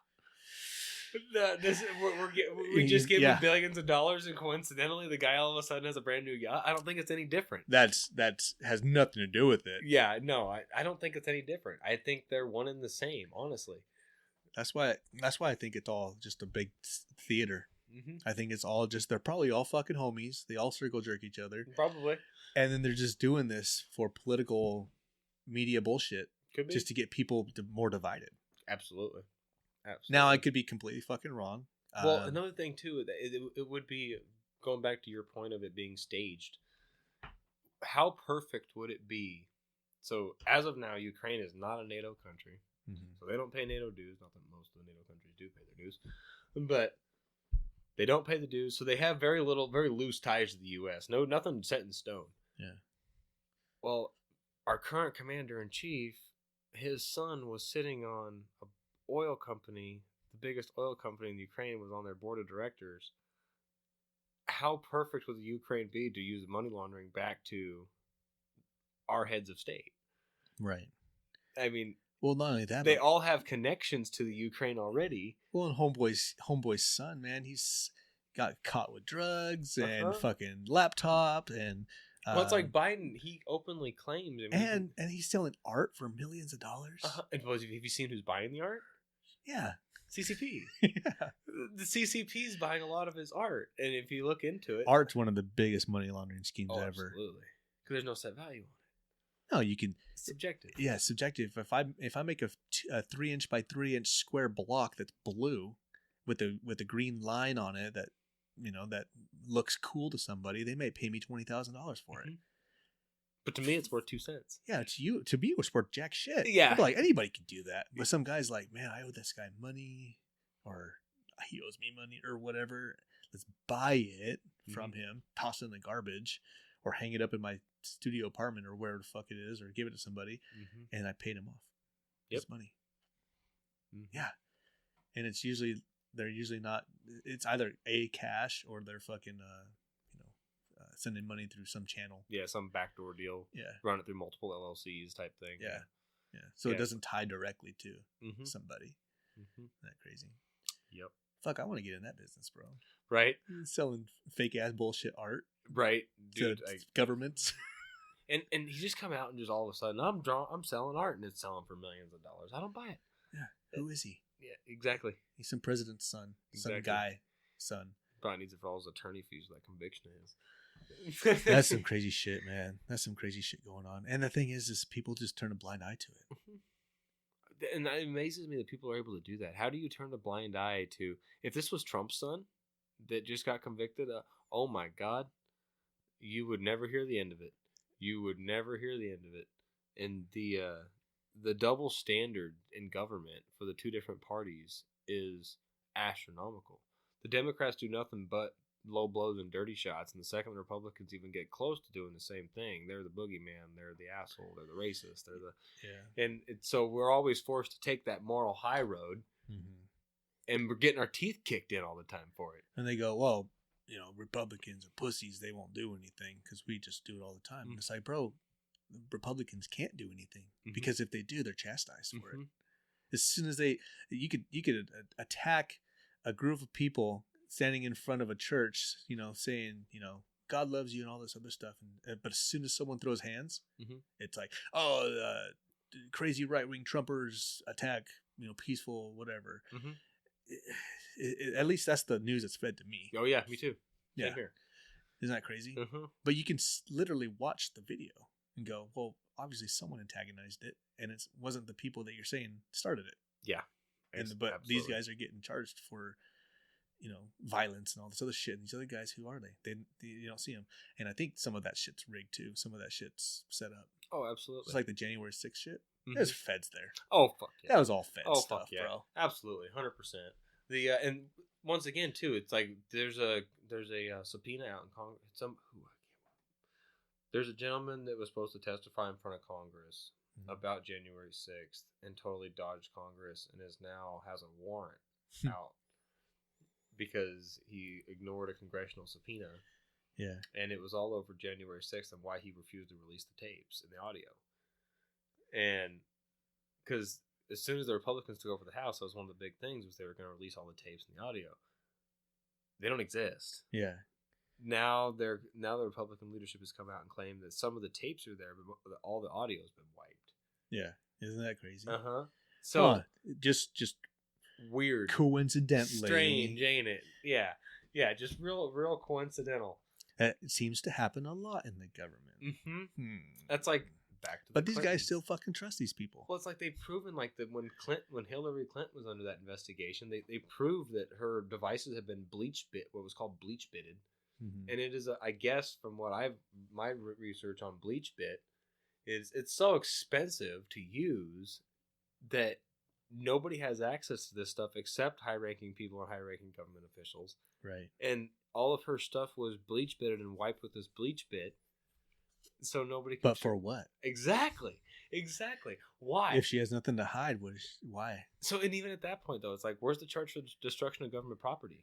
Yeah, that's destruction of government property and this destruction of evidence. Yeah, you or I would get charged with that. If I destroyed evidence, you best believe I'd be going to jail. Oh, yeah. At least on some type of minor charge for at least destroying evidence. Even if I wasn't guilty of the crime itself, destroying evidence, I'd get something. Absolutely. So it's rules for thee, not for me. Exactly what I was getting ready to say. The double standard between the people in power and like what I look as us subjects is ridiculous. Well, that's how it's been since the dawn of time. Kings can get away with murder, but as soon as a peasant, does something, we're going to the gallows with you. See, and that's what I believe. That's what the founding fathers were trying to prevent. That's what they were trying to prevent. I think they would roll over in their grave if they see what this country had become.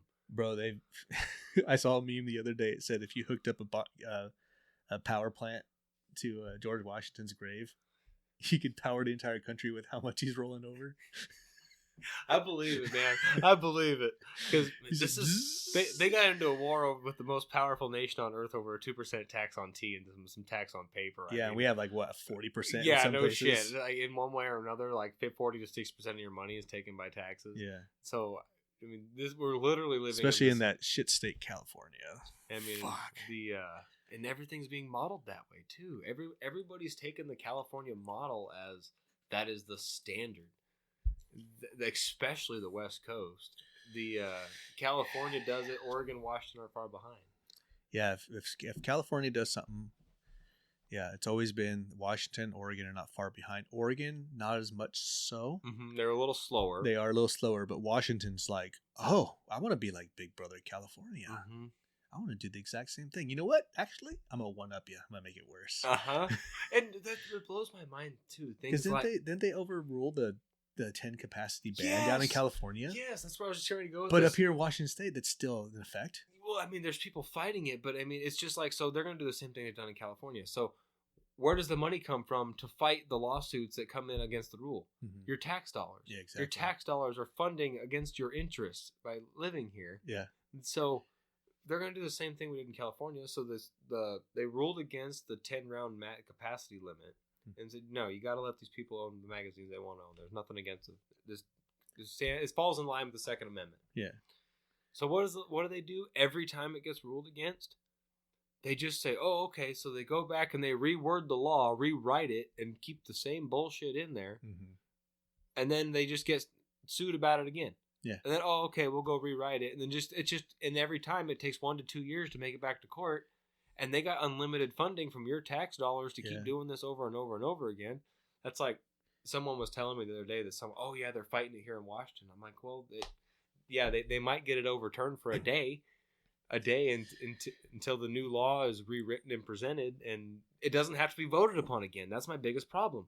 So you can go rewrite once a law is voted into place. It can be rewritten and totally revamped, and it does not have to be re-voted upon again by the people. Right. So. It's like taxes. We are the only state in the union that pays a reparations tax. For what? Every house you buy. It's either $100 or $150 or like 0.5% or something is reparations tax. State of Washington. Every time you buy a house. For who? It's supposed to go to reparations for the black communities. Are they seeing any of that? That's what I want to know. I would love to know that, because I highly doubt it. I highly doubt it, but one, I was never a slave owner. Exactly. So why do I need to pay for it? You don't. My family were never slave owners. My mom, my grandpa on my mom's side came from fucking the Philippines. If anything, he... Right? He was probably a slave. Yeah. And then if you look back at like every country, especially every modern country on the face of the earth at some point had slavery. Well, show me another country paying reparations to their minority class that was once a slave. Yeah. There isn't any. And what constitutes someone to be able to apply for these reparations? Do you have to be just solely have African American descendants, or can you have like one dad's black and one mom is white, or do you have to be show proof that your family was a slave at one point, or are they just taking your word for it, kind of thing? Like, see, I would love answers to these questions as well, because I have no idea. Isn't that crazy? I was just reading here about and why are we paying for it? Exactly. Why isn't the government? Well, I guess it's the tax. Government. Yeah, I mean, in a way, the government is paying for it with your money. Yeah. Rob Peter to pay Paul type thing. Because it's not like I own any. It's not like I was born back then and could have any say. Mm-hmm. And even only 5. It was like what 5% of the U.S. at the time owned slaves. 5% of the people in the U.S. owned slaves. Yeah, it was an extremely small minority of people. Yeah. Nobody could afford it. Well, and then we got rid of it. Uh-huh. Just like any growing country did, except for some countries still have slavery. Mm-hmm. Why don't we focus on them? Exactly. Instead of dwelling on our past. Yeah, it was a bad fucking thing, and I feel sorry for those people. And if I was alive, I'd try to do something about it. But I wasn't. Mm-hmm. I wasn't even a fucking thought in my great-grandfather's dick. Exactly. You know? Exactly right. Why do I have to pay for any of that shit? Mm-hmm. It doesn't make any sense. No, it doesn't. And then... yeah, it's an injustice. Absolutely. That should have been righted. Sure. And it was at one point. Mm-hmm. And I'm glad it was. Yep. Because no one should be a slave. Fuck that. I'm a firm believer in racism in this country was dead until the Obamas.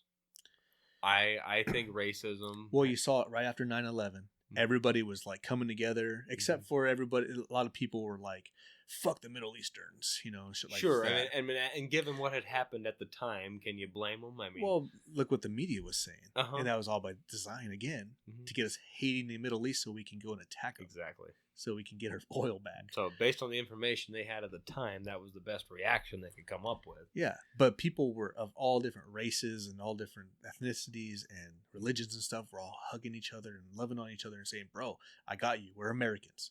Let's do this as America and come together and fight against these fucking terrorists." And now you don't see that. In 3 short years. And it's not short years, but in 20 years you can see what's happened. Over the grand scheme of time, over like the course of a nation, that is an extremely short period of time. Yeah, for such a drastic change to occur. 20 years, 22 years, 23 years, and then all of a sudden we just hate each other now again? What the fuck? Did you guys not learn? Exactly. Like I don't judge people based on anything besides their character. Exactly. If you're a cool dude and you're cool with me, I'm cool with you. I don't give a fuck if you have different opinions or if you were raised here or you're different skin color or any of that shit. I don't give a fuck about any of that. Exactly. That means nothing to me. If you're a cool dude or a cool gal, I'm cool with you. Yeah, so. And then I'm the exact same way. I mean, I don't judge somebody based off the color of their skin, but the content of their character. I mean, it goes back to that. I've been a firm believer in that my whole life, and I've never seen color. I've never. Yeah. That's. Well, you've seen my brother, right? Mm-mm. He's dark skinned. Is he? Yeah. I didn't know that. So my mom had me with my dad, and then my mom had Ryan with his dad, and he's dark skinned.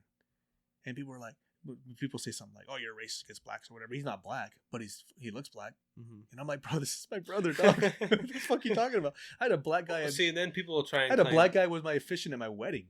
That's funny. And I had another black guy as one of my best men. That's hilarious. That's so awesome. like I'm not racist by any fucking means. You know why? Because all those people were cool as fuck and they're good people. Exactly. And I want them in my life. Exactly. And people can't see it for that. No. People they're secret racists. Yeah, I'm a firm believer in that. I think you're 100% right. They're projecting. It's projection. Yeah. It is projection 100%. And then these people, especially these Karens that go out there and try and be a social justice warrior for these people, they'll try and claim that, well, just because you have a black friend, that doesn't mean you're not racist. Or just my president was black, bro. But they'll try and, if you use the evidence like, oh, well, this is my brother, well, that doesn't. They'll try and claim that doesn't make you racist. That doesn't mean you're not a racist. It absolutely does. Yeah. The definition of racist would go against that very thing. Yeah. So it absolutely does mean you're not a racist, but they won't accept that answer. Not at all. Yeah, isn't that fucking crazy that you can prove to somebody that you're not what they are saying that you are, but because they have such a strong belief. And how crazy is it that you even have to try and prove it to anybody? Yeah. That didn't 20 years ago. That wasn't a thing. No. Nobody assumed you were a racist for anything. Well, now it's becoming such a overused thing that you can call someone racist and they don't even give a fuck anymore. Yeah. 20 years ago, if you call someone racist, you're like, "Bro, I'm not a racist. Like, I'm sorry if I offended anybody." Or da-da-da. Now it's like, "Give a fuck what you say. I know I'm not a racist. I know all the people around me know I'm not a racist. Yep. Or a sexist or a fucking whatever it may be." But none of that shit you have to even, because it's been overused so much now. It used to be, now they just throw it left and right. They just throw the terms out there. And now it's lost its meaning now. It's still obviously a very real deal because there is some of that shit still around. Absolutely. But it is an extreme minority.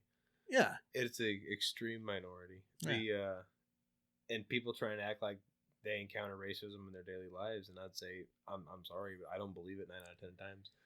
It's subjective. Exactly. If you're looking for it, if someone's going out there looking for it and seeking it, sure, you could pick out things anywhere that could be construed as racist. Yeah.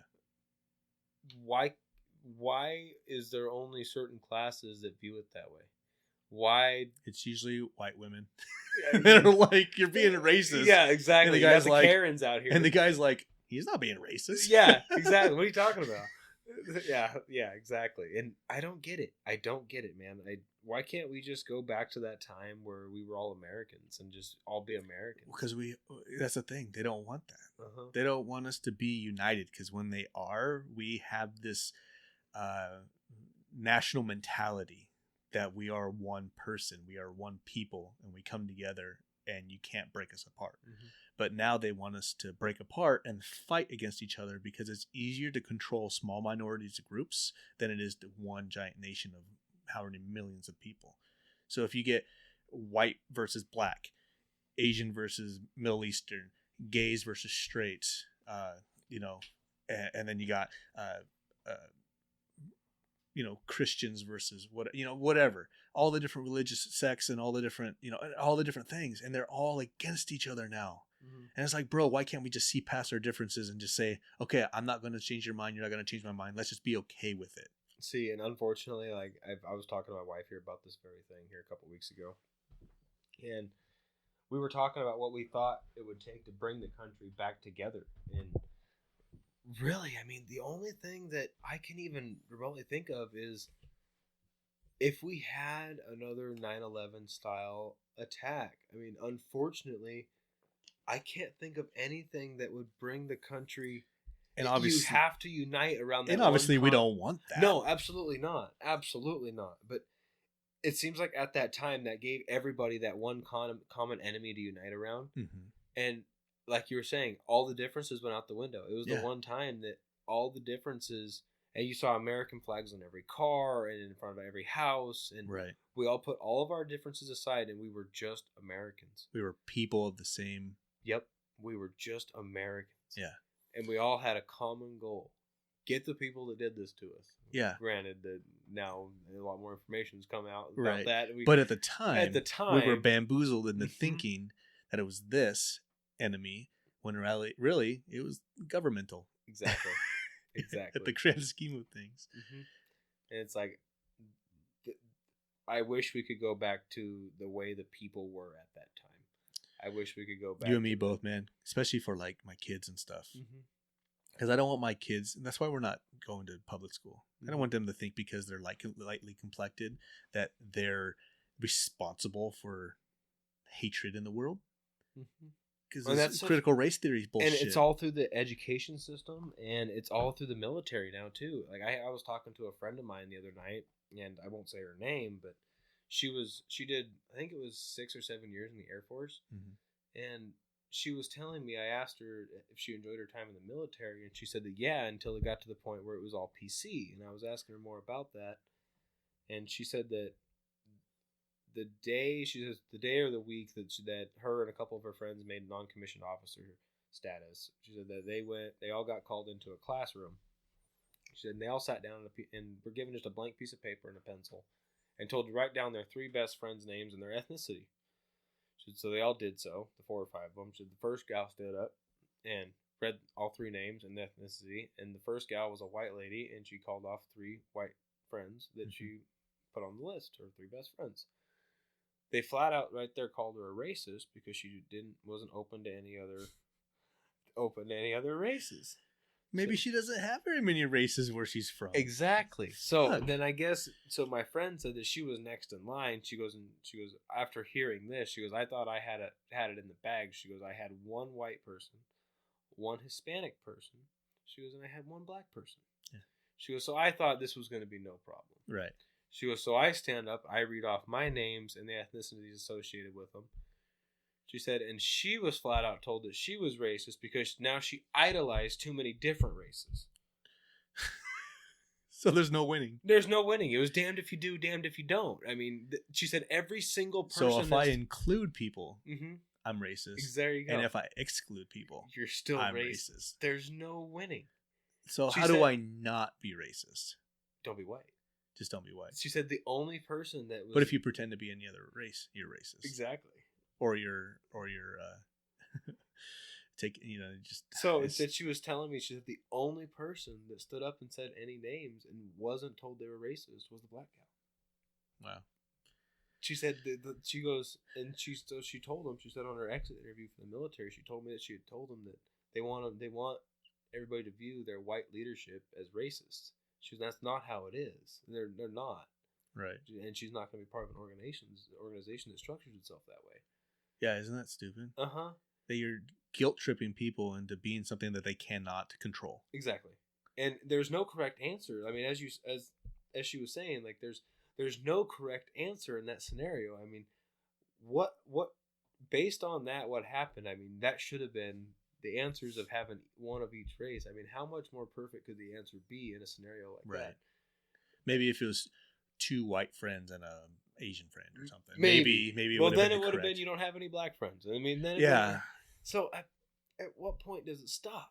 I mean, everything is seen through the light of race anymore. And yeah, it needs to fucking stop. It does. It needs to stop. I'm fucking over it. Me too. I'm right there with you, man. Let's just all go back to just being red-blooded Americans. Yeah, we're all fucking American. We have to live here. We live here, and some of us have to live here. Mm-hmm. And let's just fucking deal with it and be chill with each other. Like, obviously, don't go out and try and harm someone purposefully. If you're that person, fuck you. But like me, I go to work 4 days out of the week because I work 4 10s, and the other 3 days I'm hanging out with family or a couple of friends or whatever. And I'm not doing anything to purposefully harm anybody. Yep. Why can't we all just fucking do that? Oh, yeah. Because you have the low lives of society that unfortunately have to take from those that have. Yeah. Or the social justice people that have to go out and give voice to people that don't have voices, even though everybody has a voice in this country. Well, they like to speak for other classes when they have no business speaking for those classes 9 times out of 10. Again, it's the Karens. Yep. It goes back to the Karens. I saw a video and they were like, "Hey, do you?" It was a guy going around and he asked a bunch of white people like what they thought about like, what was it? Something to do with like, do you know how to get a driver's license? Do you know how to get a phone and all that other stuff? And they're like, do you think black people know how to do that? And some of the people were like, no, they don't have the proper outlets or whatever. They don't know that they have the know-how or anything like that. And then he goes around and asks the black people and they're like, yeah, I got a fucking driver's license. Yeah, I have a cell phone. They look at him like he's crazy. Yeah. Yeah. And it's those people, but it's not really any fault of their own because they're taught that way. They're taught that way that they're bad. Everybody else is oppressed and they don't have the power to be able to do these things for themselves, even though they're all fucking adults. They do. They all have the same opportunities, sometimes more opportunity than other people, to get these things. And if you think that isn't racist, that's fucked up. If you think a black person can't get, or a Hispanic person or an Asian person can't get a license because they don't know how, that's fucking racist. Yeah. I think that everybody knows how, unless you have some type of mental disability, which obviously we help those people, which I'm glad we do. But it's like, fuck, man. But then if you don't think that way, then you're the fucked up one. Yeah. Yeah. What? You have to think the same way as they do, or else you're out of line and you're a racist asshole and you're this and you're that, and nobody can just be different anymore. It always has to be. You have to choose a side. I don't like choosing sides. I don't either. And like I said on my if I have to choose a side, I want more sides to choose from. Yeah, I want something that's more in the middle. Because like I said, like on my last interview with my wife, a lot of people think I'm Republican, they're more right leaning, or I'm more left leaning, whichever. I don't lean either way because I know they're both bullshit. Absolutely, they're both bullshit in their own rights. I do have some conservative views, like wife and kids. We own a house. We work. All that stuff. I own guns. I like shooting. But on the left side, because I don't know how this became a political thing, but on the left side, I don't care if you are 2 grown adults and you happen to be gay or trans or lesbian or whatever. Fucking do you, man. Just leave the fucking kids out of it. Yep, exactly. And if kids want to do it, like, educate them a little bit, but don't go fucking straight up like, hey, let's give you shit to change you. Yeah. Because when I was a kid, I thought I was a dinosaur, bro. And I was going to be a fucking astronaut. They didn't give me fucking altering drugs to become a dinosaur. Yeah, exactly. Like, what the fuck, dude? Yeah. Like, obviously, and they go, well, that's like a very rare thing, the boogeyman, straw man shit, whatever. I've seen it. It happens. Let's stop pretending that it doesn't. And let's address this. Yeah. and figure it out as a nation, as a whole. Let's come to some type of agreement and decide that people under the age of 18 probably shouldn't be doing these things. If you're 18 and you want to do some crazy shit to your body, like people that tattoo their entire bodies and cut their tongues in half and all that shit, by all means, go fucking for it. It's not my deal, but you're also not harming anybody else. Exactly. You're doing all that to yourself. I'm all for it. See, and I'm the same way you are, man. If like I look at things to the light of, if it doesn't affect me or my family, what do I care? Stop forcing your shit on other people. Exactly. And that's why you get pushback. And that's why you feel oppressed. But you're not oppressed. No. You're not oppressed at all. You're one of the least oppressed classes of all. Yeah. And you're not oppressed. You're actually praised by multi-billion-dollar corporations every fucking June. But somehow you're oppressed because someone said something mean, doesn't have the same values as you. Yeah, they understand that you exist and they understand their right to exist. And obviously there are people out there that their values and their opinions are way on the opposite spectrum. You know, you can't call them bigots. No, because they do know, they understand. It's just not their views. And because most of the time it happens to be religious people, it's against their views to be okay with it. But most of those people don't give a fuck if you do it to yourself or whatever, or are gay or lesbian or whatever, or in a polyamorous or whatever relationship or whatever. They don't care. No. It's those really crazy ones on the left that give everybody a bad name, and it's the real crazy ones on the right they give them a bad name. Exactly. You know, it's like, you guys are going to hell. Well, if they're going to hell, Edith, and you're going to heaven, why the fuck does it matter? Right. But it's the same people. God's bad. Why is he bad? You know, but it's just so stupid on both ends on that spectrum. Yep. Why we can't just leave our differences aside, leave each other the fuck alone, do our own thing. When it goes back to leave the kids out of it. So I mean, story time, I guess, here again.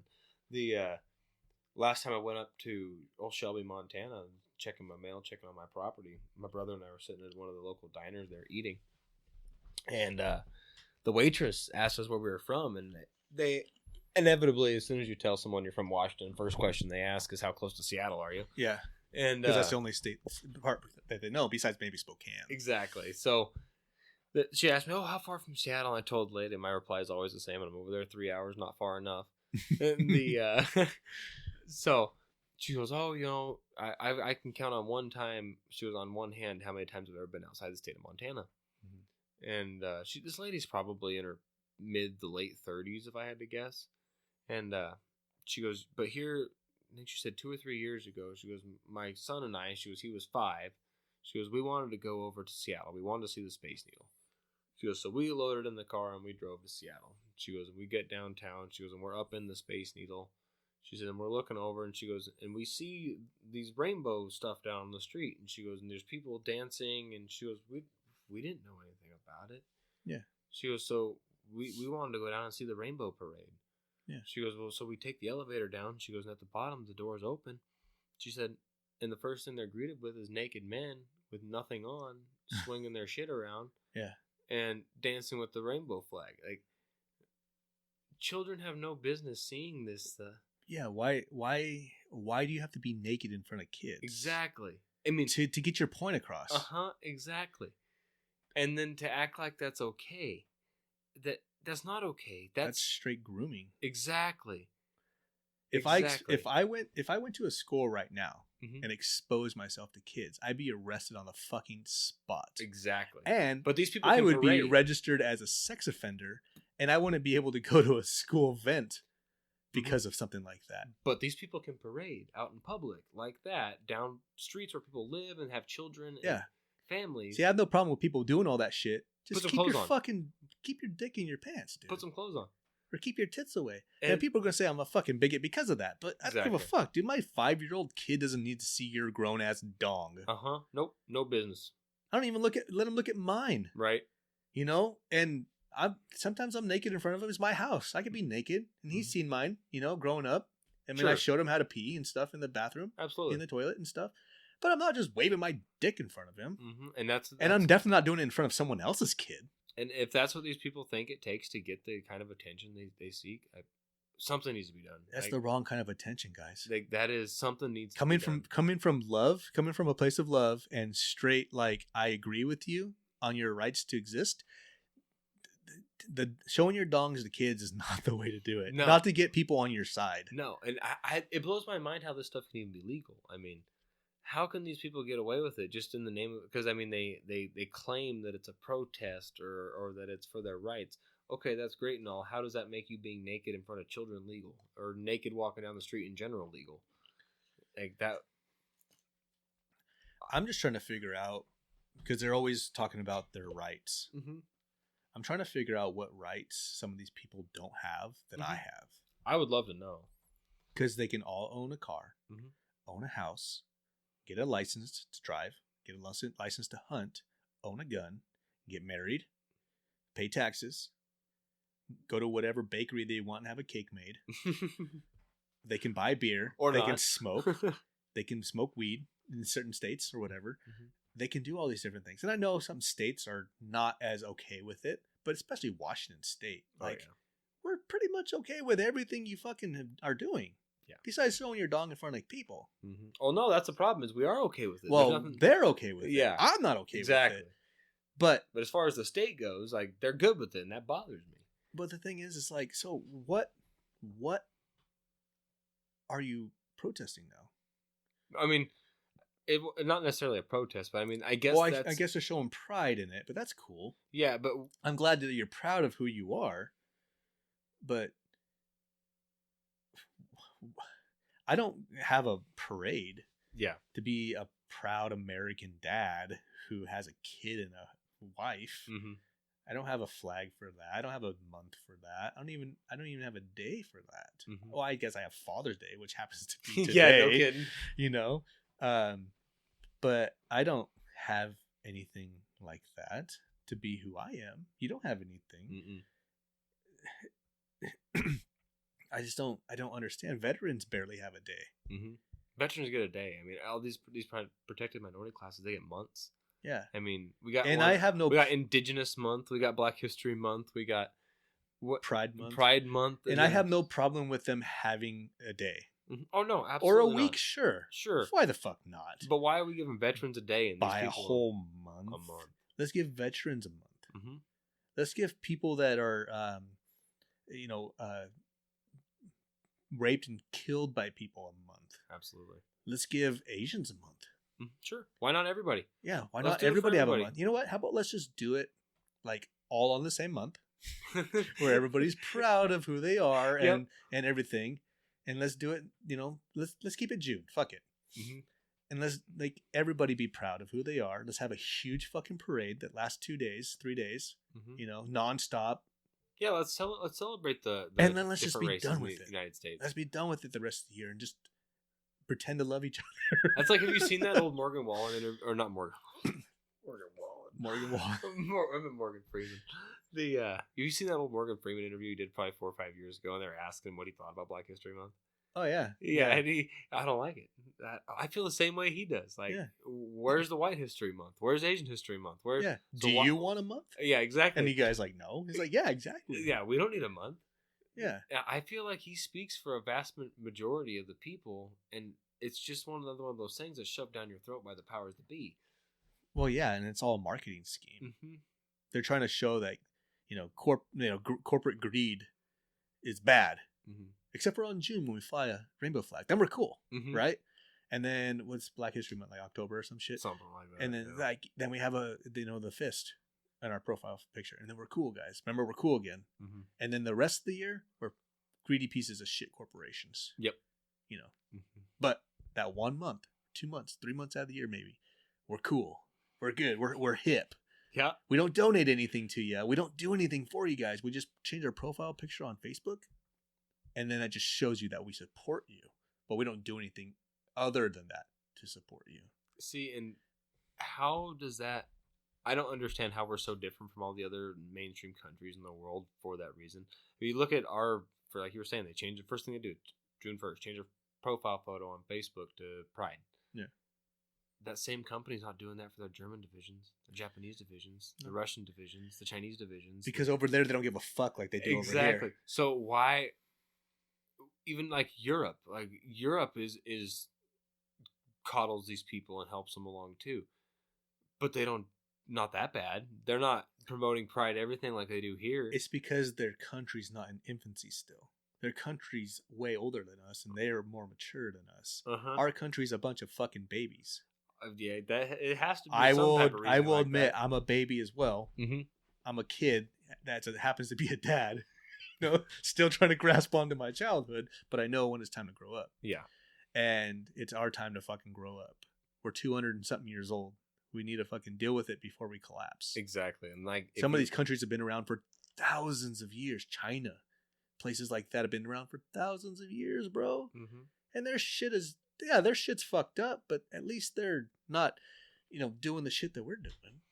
Yeah. However, I mean, the Chinese don't really have much of a choice. Whatever the U.S. wants to do, they kind of ride their coattails.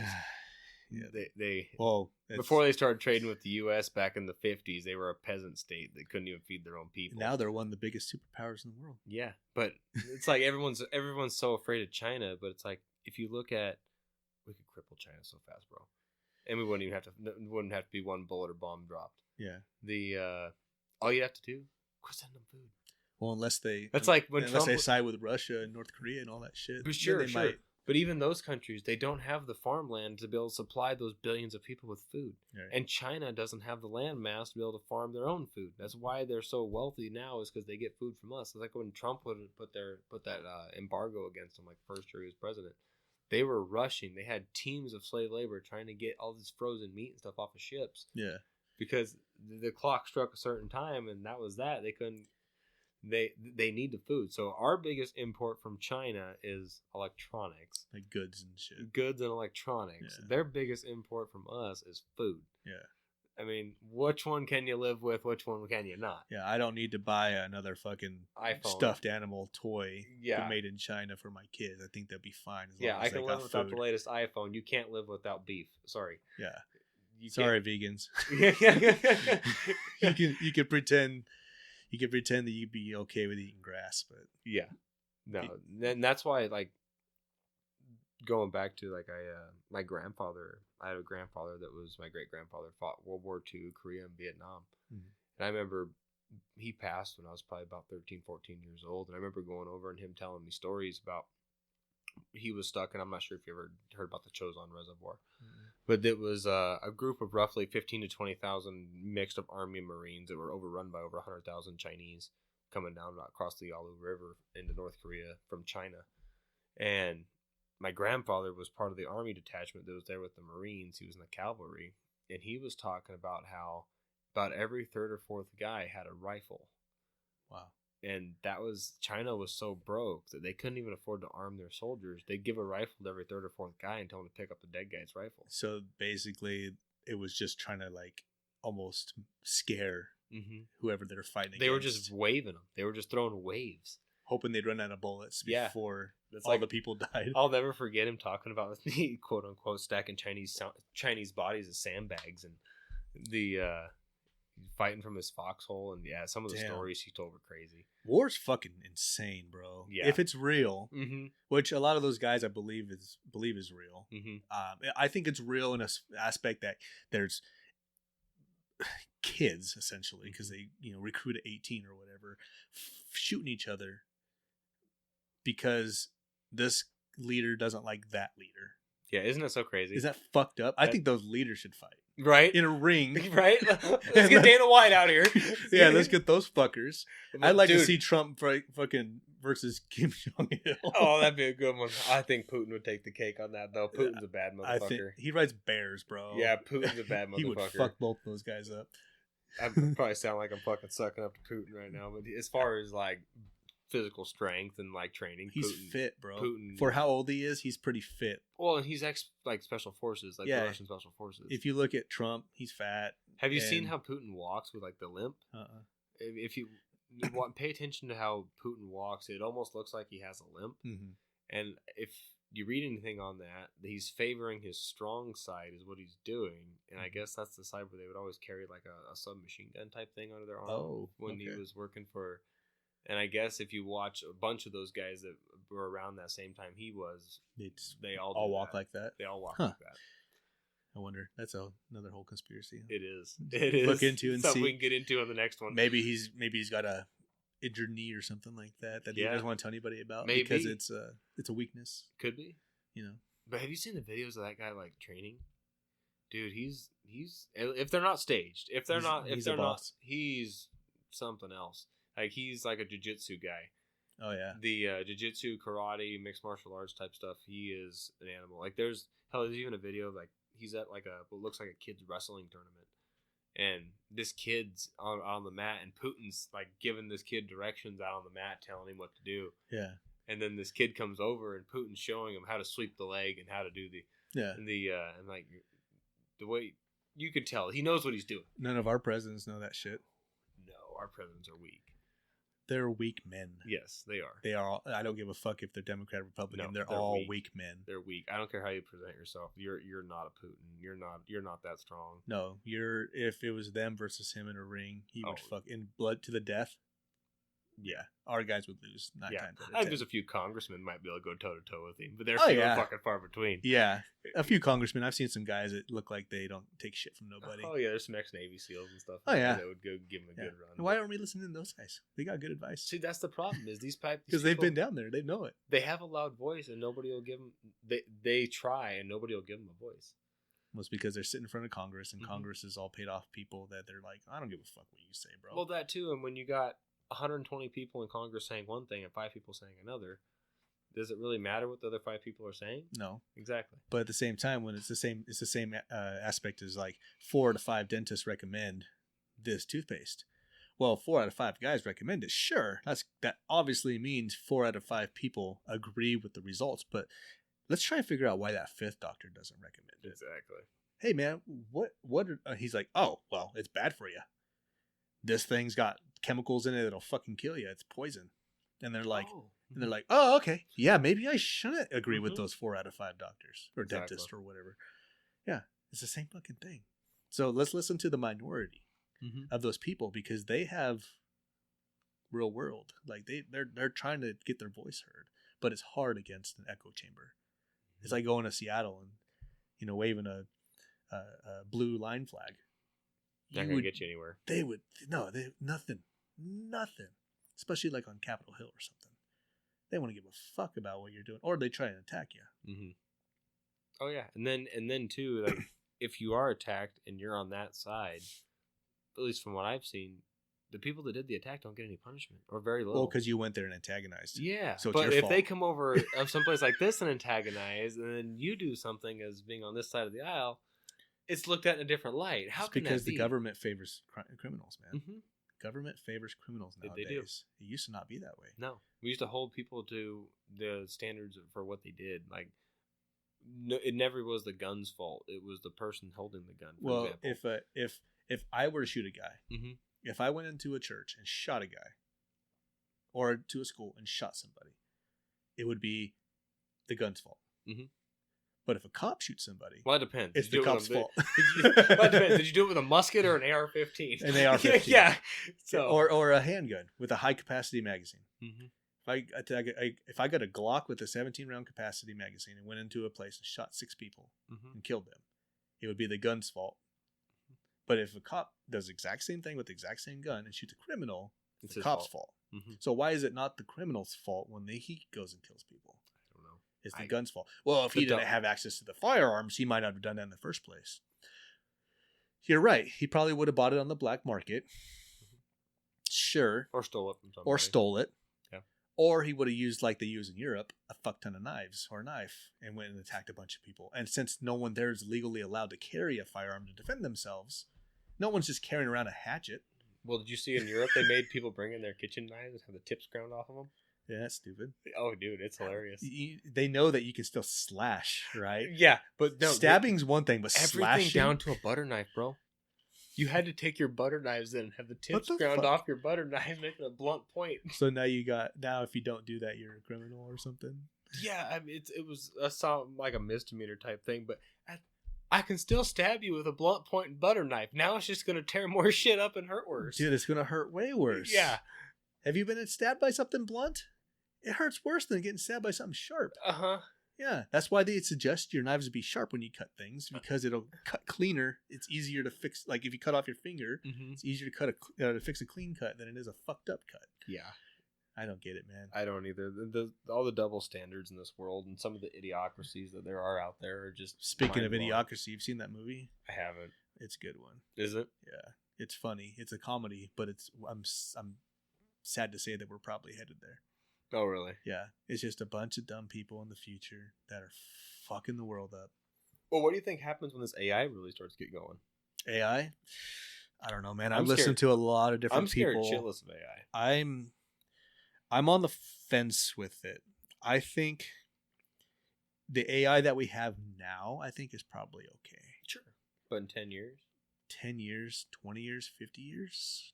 It's hard to say, because I'd like to try to be optimistic, but I also like to be realistic at the same time. And sometimes realistic is more pessimistic. Yeah, see, and I'm the realist. Like I have a trouble looking through things of though. But we've also been fed by movies that AI. Sorry, some technical difficulties. But back to AI. I think that we've been fed by movies and stuff that it's a bad thing, but I mean, obviously it has its applications. Sure. Because I wish it was more popular when I was in high school. I actually got my homework done. Right? Chat GPT. Hey, man, I need to write a thing, and then you type it in, and then boom. Yeah. It'd be way easier. I probably would have got all A's. I'd have been an A student. But now they have programs that look for that shit now, too, though. Well, they did back then, too. But, I mean, if you could... It was a lot more archaic, though. Yeah, you could change a couple words here or there, and you could get around it. Yeah, because all they do is take a section of your thing, plug it into, like, a Google or whatever, and then they go, oh, shit, this guy just straight up plagiarized. Mm-hmm. Now, what I would always do on something like that is I would put quotations around it. And say, like, I quoted this book. I would just go through and change words from, like, the to and. Change a bunch of different things. Yeah, just change, like, a bunch of little in-between words and switch them up. They're like, they read it and they're like, this guy doesn't make any fucking sense. The point is getting across, but it doesn't make any fucking sense. This guy definitely didn't plagiarize this shit. So I would do that, and I'd just take the C and walk. That's fucking funny. Yeah, it does have its applications, I think, in especially like the medical field. I think it has some applications because with the technology now, it can like help, surgeons, and they can help identify problems and stuff a lot easier nowadays. But and the turnover seems to be easier when it comes to like testing and stuff. So it does help in that aspect. But also, I know that we're human, and I know there's bad people. And I believe that it's the same thing with like Oppenheimer when he created the bomb. He was like, either we're going to create it or someone else is going to create it. So we might as well create it. So we're going to try and be the first one to create the end all AI, to outdo the other. Because if it's not us, it's going to be someone else. So it might as well be us. Which to an extent is true. Yeah. I mean, because there's other countries working for it. Yeah. But is it worth it? Is it worth it to be that end all be all? Is it worth it to get there? I don't know. That's the thing, though. But we can't. Even if we stopped it, no one else is going to stop. That's like global warming. So we got to just continue doing it. Yeah. But at what point does it take over your daily life? Well, they're already talking about like AI taking over like certain positions and jobs and stuff. Mm-hmm. So what's going to happen when like analysts and things like that, they take over their jobs? All those people are going to be jobless now, or they're going to have to adapt and figure out a way to make themselves valuable in society again.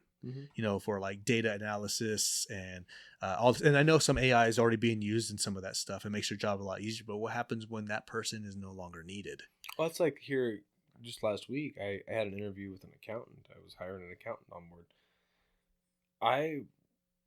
I will gladly take a person and the little errors a person will make over, and somebody I can actually talk through problems with, over some computer that just spits an answer out at me, and it is what it is. Yeah. I was finding computer programs that would do exactly what my accountant's going to be doing through AI. Yeah. That's not what I'm looking for. I want a physical person that I can talk to and have a conversation with. I want someone that's a person Mm-hmm. that I can help give a job to, Mm-hmm. give some livelihood to, help them pay for that vacation, you know, or that home or the jet ski or whatever they're trying to fucking buy or provide. And also like have that humanity. Because I don't know how many times I've had to call my bank or do this or do that, and it's all like AI. Yeah. I talk to some fucking drone. They just punch zero about half a dozen times. Oh, I do it. I'll do it a bunch of times until they're like, "Thank you for calling." And it's usually some guy that barely speaks any English, which sucks because I don't have a problem with that person being there. I just can't understand them half the time because the phones, the voice, it's so muffled, or it's like it's fucked up. So the language barrier is just so vast that that you got a giant language barrier. Yeah. It's hard to work So I'm around trying to translate what this guy's saying, but it's muffled or whatever. So I'm trying to understand what they're saying, and I'm trying to say, and then it's fucked up. Not that I want just English speaking people. I only speak English. It would be nice, but it's better than say like AI, where if I have an issue, they go, "Oh, I don't understand the problem," or "I don't understand the question. Please resubmit your question." I'm like, I have this issue. I need it fixed. Well, let me get you with somebody. And I'm like, oh, fucking finally. Thank God. And then I go, hey, man, I'm like, oh, that's an easy fix. Here. Done. Fucking 10 minutes of waiting for 2 seconds of problem solving from a guy that would have answered my question the first time. So. Yeah, I think it's going to get to the point where, like, you know, like those headsets everybody wears. Oh, the VR and shit. Oh, dude. I think it's going to get to the point where people, like, you just never take them off. It's going to be that or sunglasses. It's like the Matrix. I think it's going to get to that. Or have you seen WALL-E? Yeah. Yeah, it's like that. I think that's exactly where we're heading, and I'm scared of that. I'm not going to be a part of it. Well, we won't be here. No. And I'm hoping my kids aren't there when it happens. Maybe my grandkids or great-grandkids. I don't give a fuck at that point. Well, I don't know. Will we? It seems like this stuff keeps progressing faster and faster. Yeah, it does. I mean, they got the 10 years ago we didn't have it. No, and this Apple Vision Pro that just came out. Now? Like the Apple Vision, I mean, guys are using that working on their cars and watching Chris Fix in the corner. I mean, yeah, how the hell? I mean, and I have one of those like the Oculus VR headset type things. Yeah, I didn't realize everything you could do on it. I just thought it was cool that I could basically be inside of my old PS1 games from when I was a kid. Right. Like that's what it feels like playing it to me. So I thought it was kind of cool. But now I look at it and I'm like, this pass through mode. Like people are going to just start using this every day. Yeah. It's having these things strapped to their head all the time. And that's the thing. Like, I had a VR little thing at one point, and I put my phone in it, and it was like more like in its infancy. It wasn't as it is now. Yeah. And there was a few like little apps that I downloaded so I can like watch some things, and I was looking around, and I was like in a space, and there's like planets and shit or whatever, the different things it was. But after a while, it gave me a headache. And I was like, I'm done with this. So I ended up selling it, getting rid of it. It had a little like controller thing or whatever with it. I think it was a Samsung version or some shit. But the thing is like with those, it's going to get so realistic and so immersive that people aren't going to distinguish what's real and what's fake anymore. You know, because if they get to the point where it's like that and it's better than their real life, they're just going to be in it, like Ready Player One. I don't know if you've ever seen that movie. Yep. There's an anime out there. I don't know if you watch anime, but there's one called Sword Art Online, and they're like the same thing. They have like a headset, and in the game, the guy that created the game basically shuts it down, so no one can leave the game, and if they die in the game, they die in real life, kind of thing. And these people are in there for years, and it's just a big video game. It's actually kind of a cool show. Kind of slow in spots, but it's kind of a cool concept. Spoiler alert, they eventually leave the game, but then they're so like weak because they haven't used their body, you know, and all that other shit. I think that's where we're headed. Yeah. I think we're going to a place like that, whether that be 50 years, 100 years, 200 years down the road. I think that's where the human race is headed. I think that's what or we're going to be like an Avatar where we have avatars that do stuff for us. I don't want any part of it, man.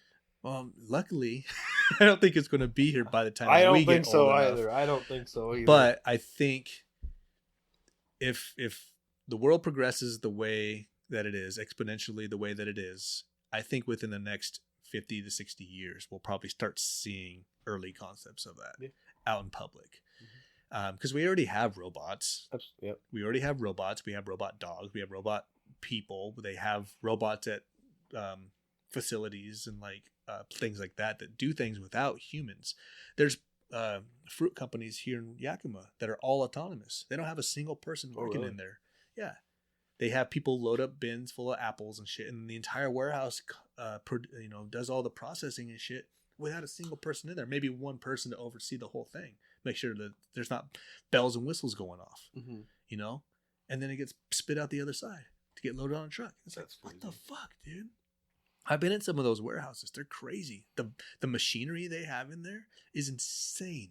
They have machines that are on belts where these apples, they go down this belt and it goes like this. It just basically rotates the apple, and it takes like 1,000 photos of it, and it's just looking for little blemishes and stuff. And if it has a blemish, it drops it into another spot where they sell it as like a B instead of an A grade. So they use them for like, slices or apple sauces and stuff like that, where you won't see the blemishes. They're looking for the best grade stuff, and it gets put onto things. Obviously things fall through the cracks, sure, but I was like, what? That shit exists? Fucking 20 years ago, it was a bunch of dudes or gals on a line, and there's still some places like that that are just looking at apples and putting it back on. If they're bad, they toss them in a bin or they toss them in a bucket for trash. That's what my grandma did for a long time. Was she was working in the warehouse. It's crazy. Now all those people have been replaced by machines and AI. There's one that I used to go to when I was training for my job, and we go in there, and this is huge line, huge warehouse, 10,000 square feet or whatever the fuck it was. It's huge, and maybe even bigger than that. I don't fucking know. I'm terrible with area. But it's got this multi-million-dollar machine in there, and you got 2 people up top overseeing the whole thing, and you got maybe like 6 people working on the line, and the rest of it's all autonomous. It's crazy. You got one person pushing bins into a little thing that goes on a conveyor belt. It gets dumped in this machine, and then it goes through this whole machine, and then a couple of gals are looking at some of them and tossing them, and then everything else is all autonomous. That's crazy. Yeah, even the loading of the bins onto the conveyor belt. Like the only thing that people do is like the forklift driver brings them in from a cold storage into the place. That's it. Wow, I didn't know that. I had no idea. I didn't know that either until I went in there. I was like, what the fuck is this? I was like, bro. But 20 years ago, that whole thing would have been people. Yeah. It's not anymore. And all those people now are going to find jobs doing something else. Yeah. That's scary. That is very scary. And people are like, well, AI will make it so we don't have to work 40-hour jobs. What are you going to do for money? Well, that's where the basic income, universal basic income comes in. Where the government's just going to pay you money to just to exist? Yeah, just to exist. So I was like, well, if everybody's getting paid the same, it devalues the money. Yeah, your baseline is going to be this. Your poverty line is going to go up. Yeah, you're not going to be broke at making $20,000 a year. You're going to be broke at making $50,000 a year. Yeah, and you're going to screw everybody in the middle class that's already there. Yeah, because they're not going to go from 20. The lower class goes from 20 to 50. The middle class making 50 now aren't going to go from 50 to 90. Yeah, they're not. It's not going to happen. No, that's part of the reason why I left one of my last jobs, is because minimum wage went up. I was making more. I wasn't like, making a ton more, but I was making about $1.50 more than just a normal jack guy off the street, come in. And then the minimum wage went up to my wage. And I was like, hey, am I going to get a increase in pay? And they're like, we'll talk about it. I'm like, it's either yes or no. And it ultimately ended up being no. So me, the guy that's been there for 5 years, was making the exact same as someone that just came in and was training. So I was like, fuck this, I'm out. So I left. I went to another place, and they gave me more money because of my experience. So I was like, fuck that, dude. That's stupid. That is ridiculous. But that's how it's going to be. Mm-hmm. Why would excuse me, why would a guy who's working part-time at Burger King that gets paid the exact same of a guy that's working part-time as an EMT, why would there be an EMT? Why would he want to be an EMT? why would he want to be I mean, obviously doctors and stuff are going to make more, but people, because a lot of those guys, EMTs and stuff, the guys that drive the ambulances, they make minimum wage. Yeah, or damn close to it. Yeah, or damn close to it. So it's like you're not giving them any incentive. Nope. The only people that do that at that point are people that just want to do that job and like it. Yeah, or they're trying to get that excuse me, trying to get that experience so they can move it up in their career. Like they maybe start there and then maybe get into medical, Be a paramedic, or maybe even like a nurse or a doctor one day or something. Yeah, absolutely, they could. So. I lost my train of thought. I lost it. It's all good, man. Talking about a lot of shit today. Yeah, but, no kidding. Holy cow, I've been going for like 2 hours. Yeah, it's getting pretty late. If you want, man, we can wrap it up. Yeah, I better get going here pretty quick. Okay, cool. Yeah, so just I guess real quick, let everybody know again if you want to promote your business again, or if not, it's fine. I think I'm good. You're good? Yeah. Okay, cool, man. Anything else you want to say before we go? I can't think of anything. All right. I'm sure as soon as I walk out, it's something clever, but cool. We can always add it, post edit. Okay. So it'll be our secret. Yeah. All right, Colton. Well, thanks for coming in, brother. No problem, man. Appreciate Thanks for having me. I appreciate it.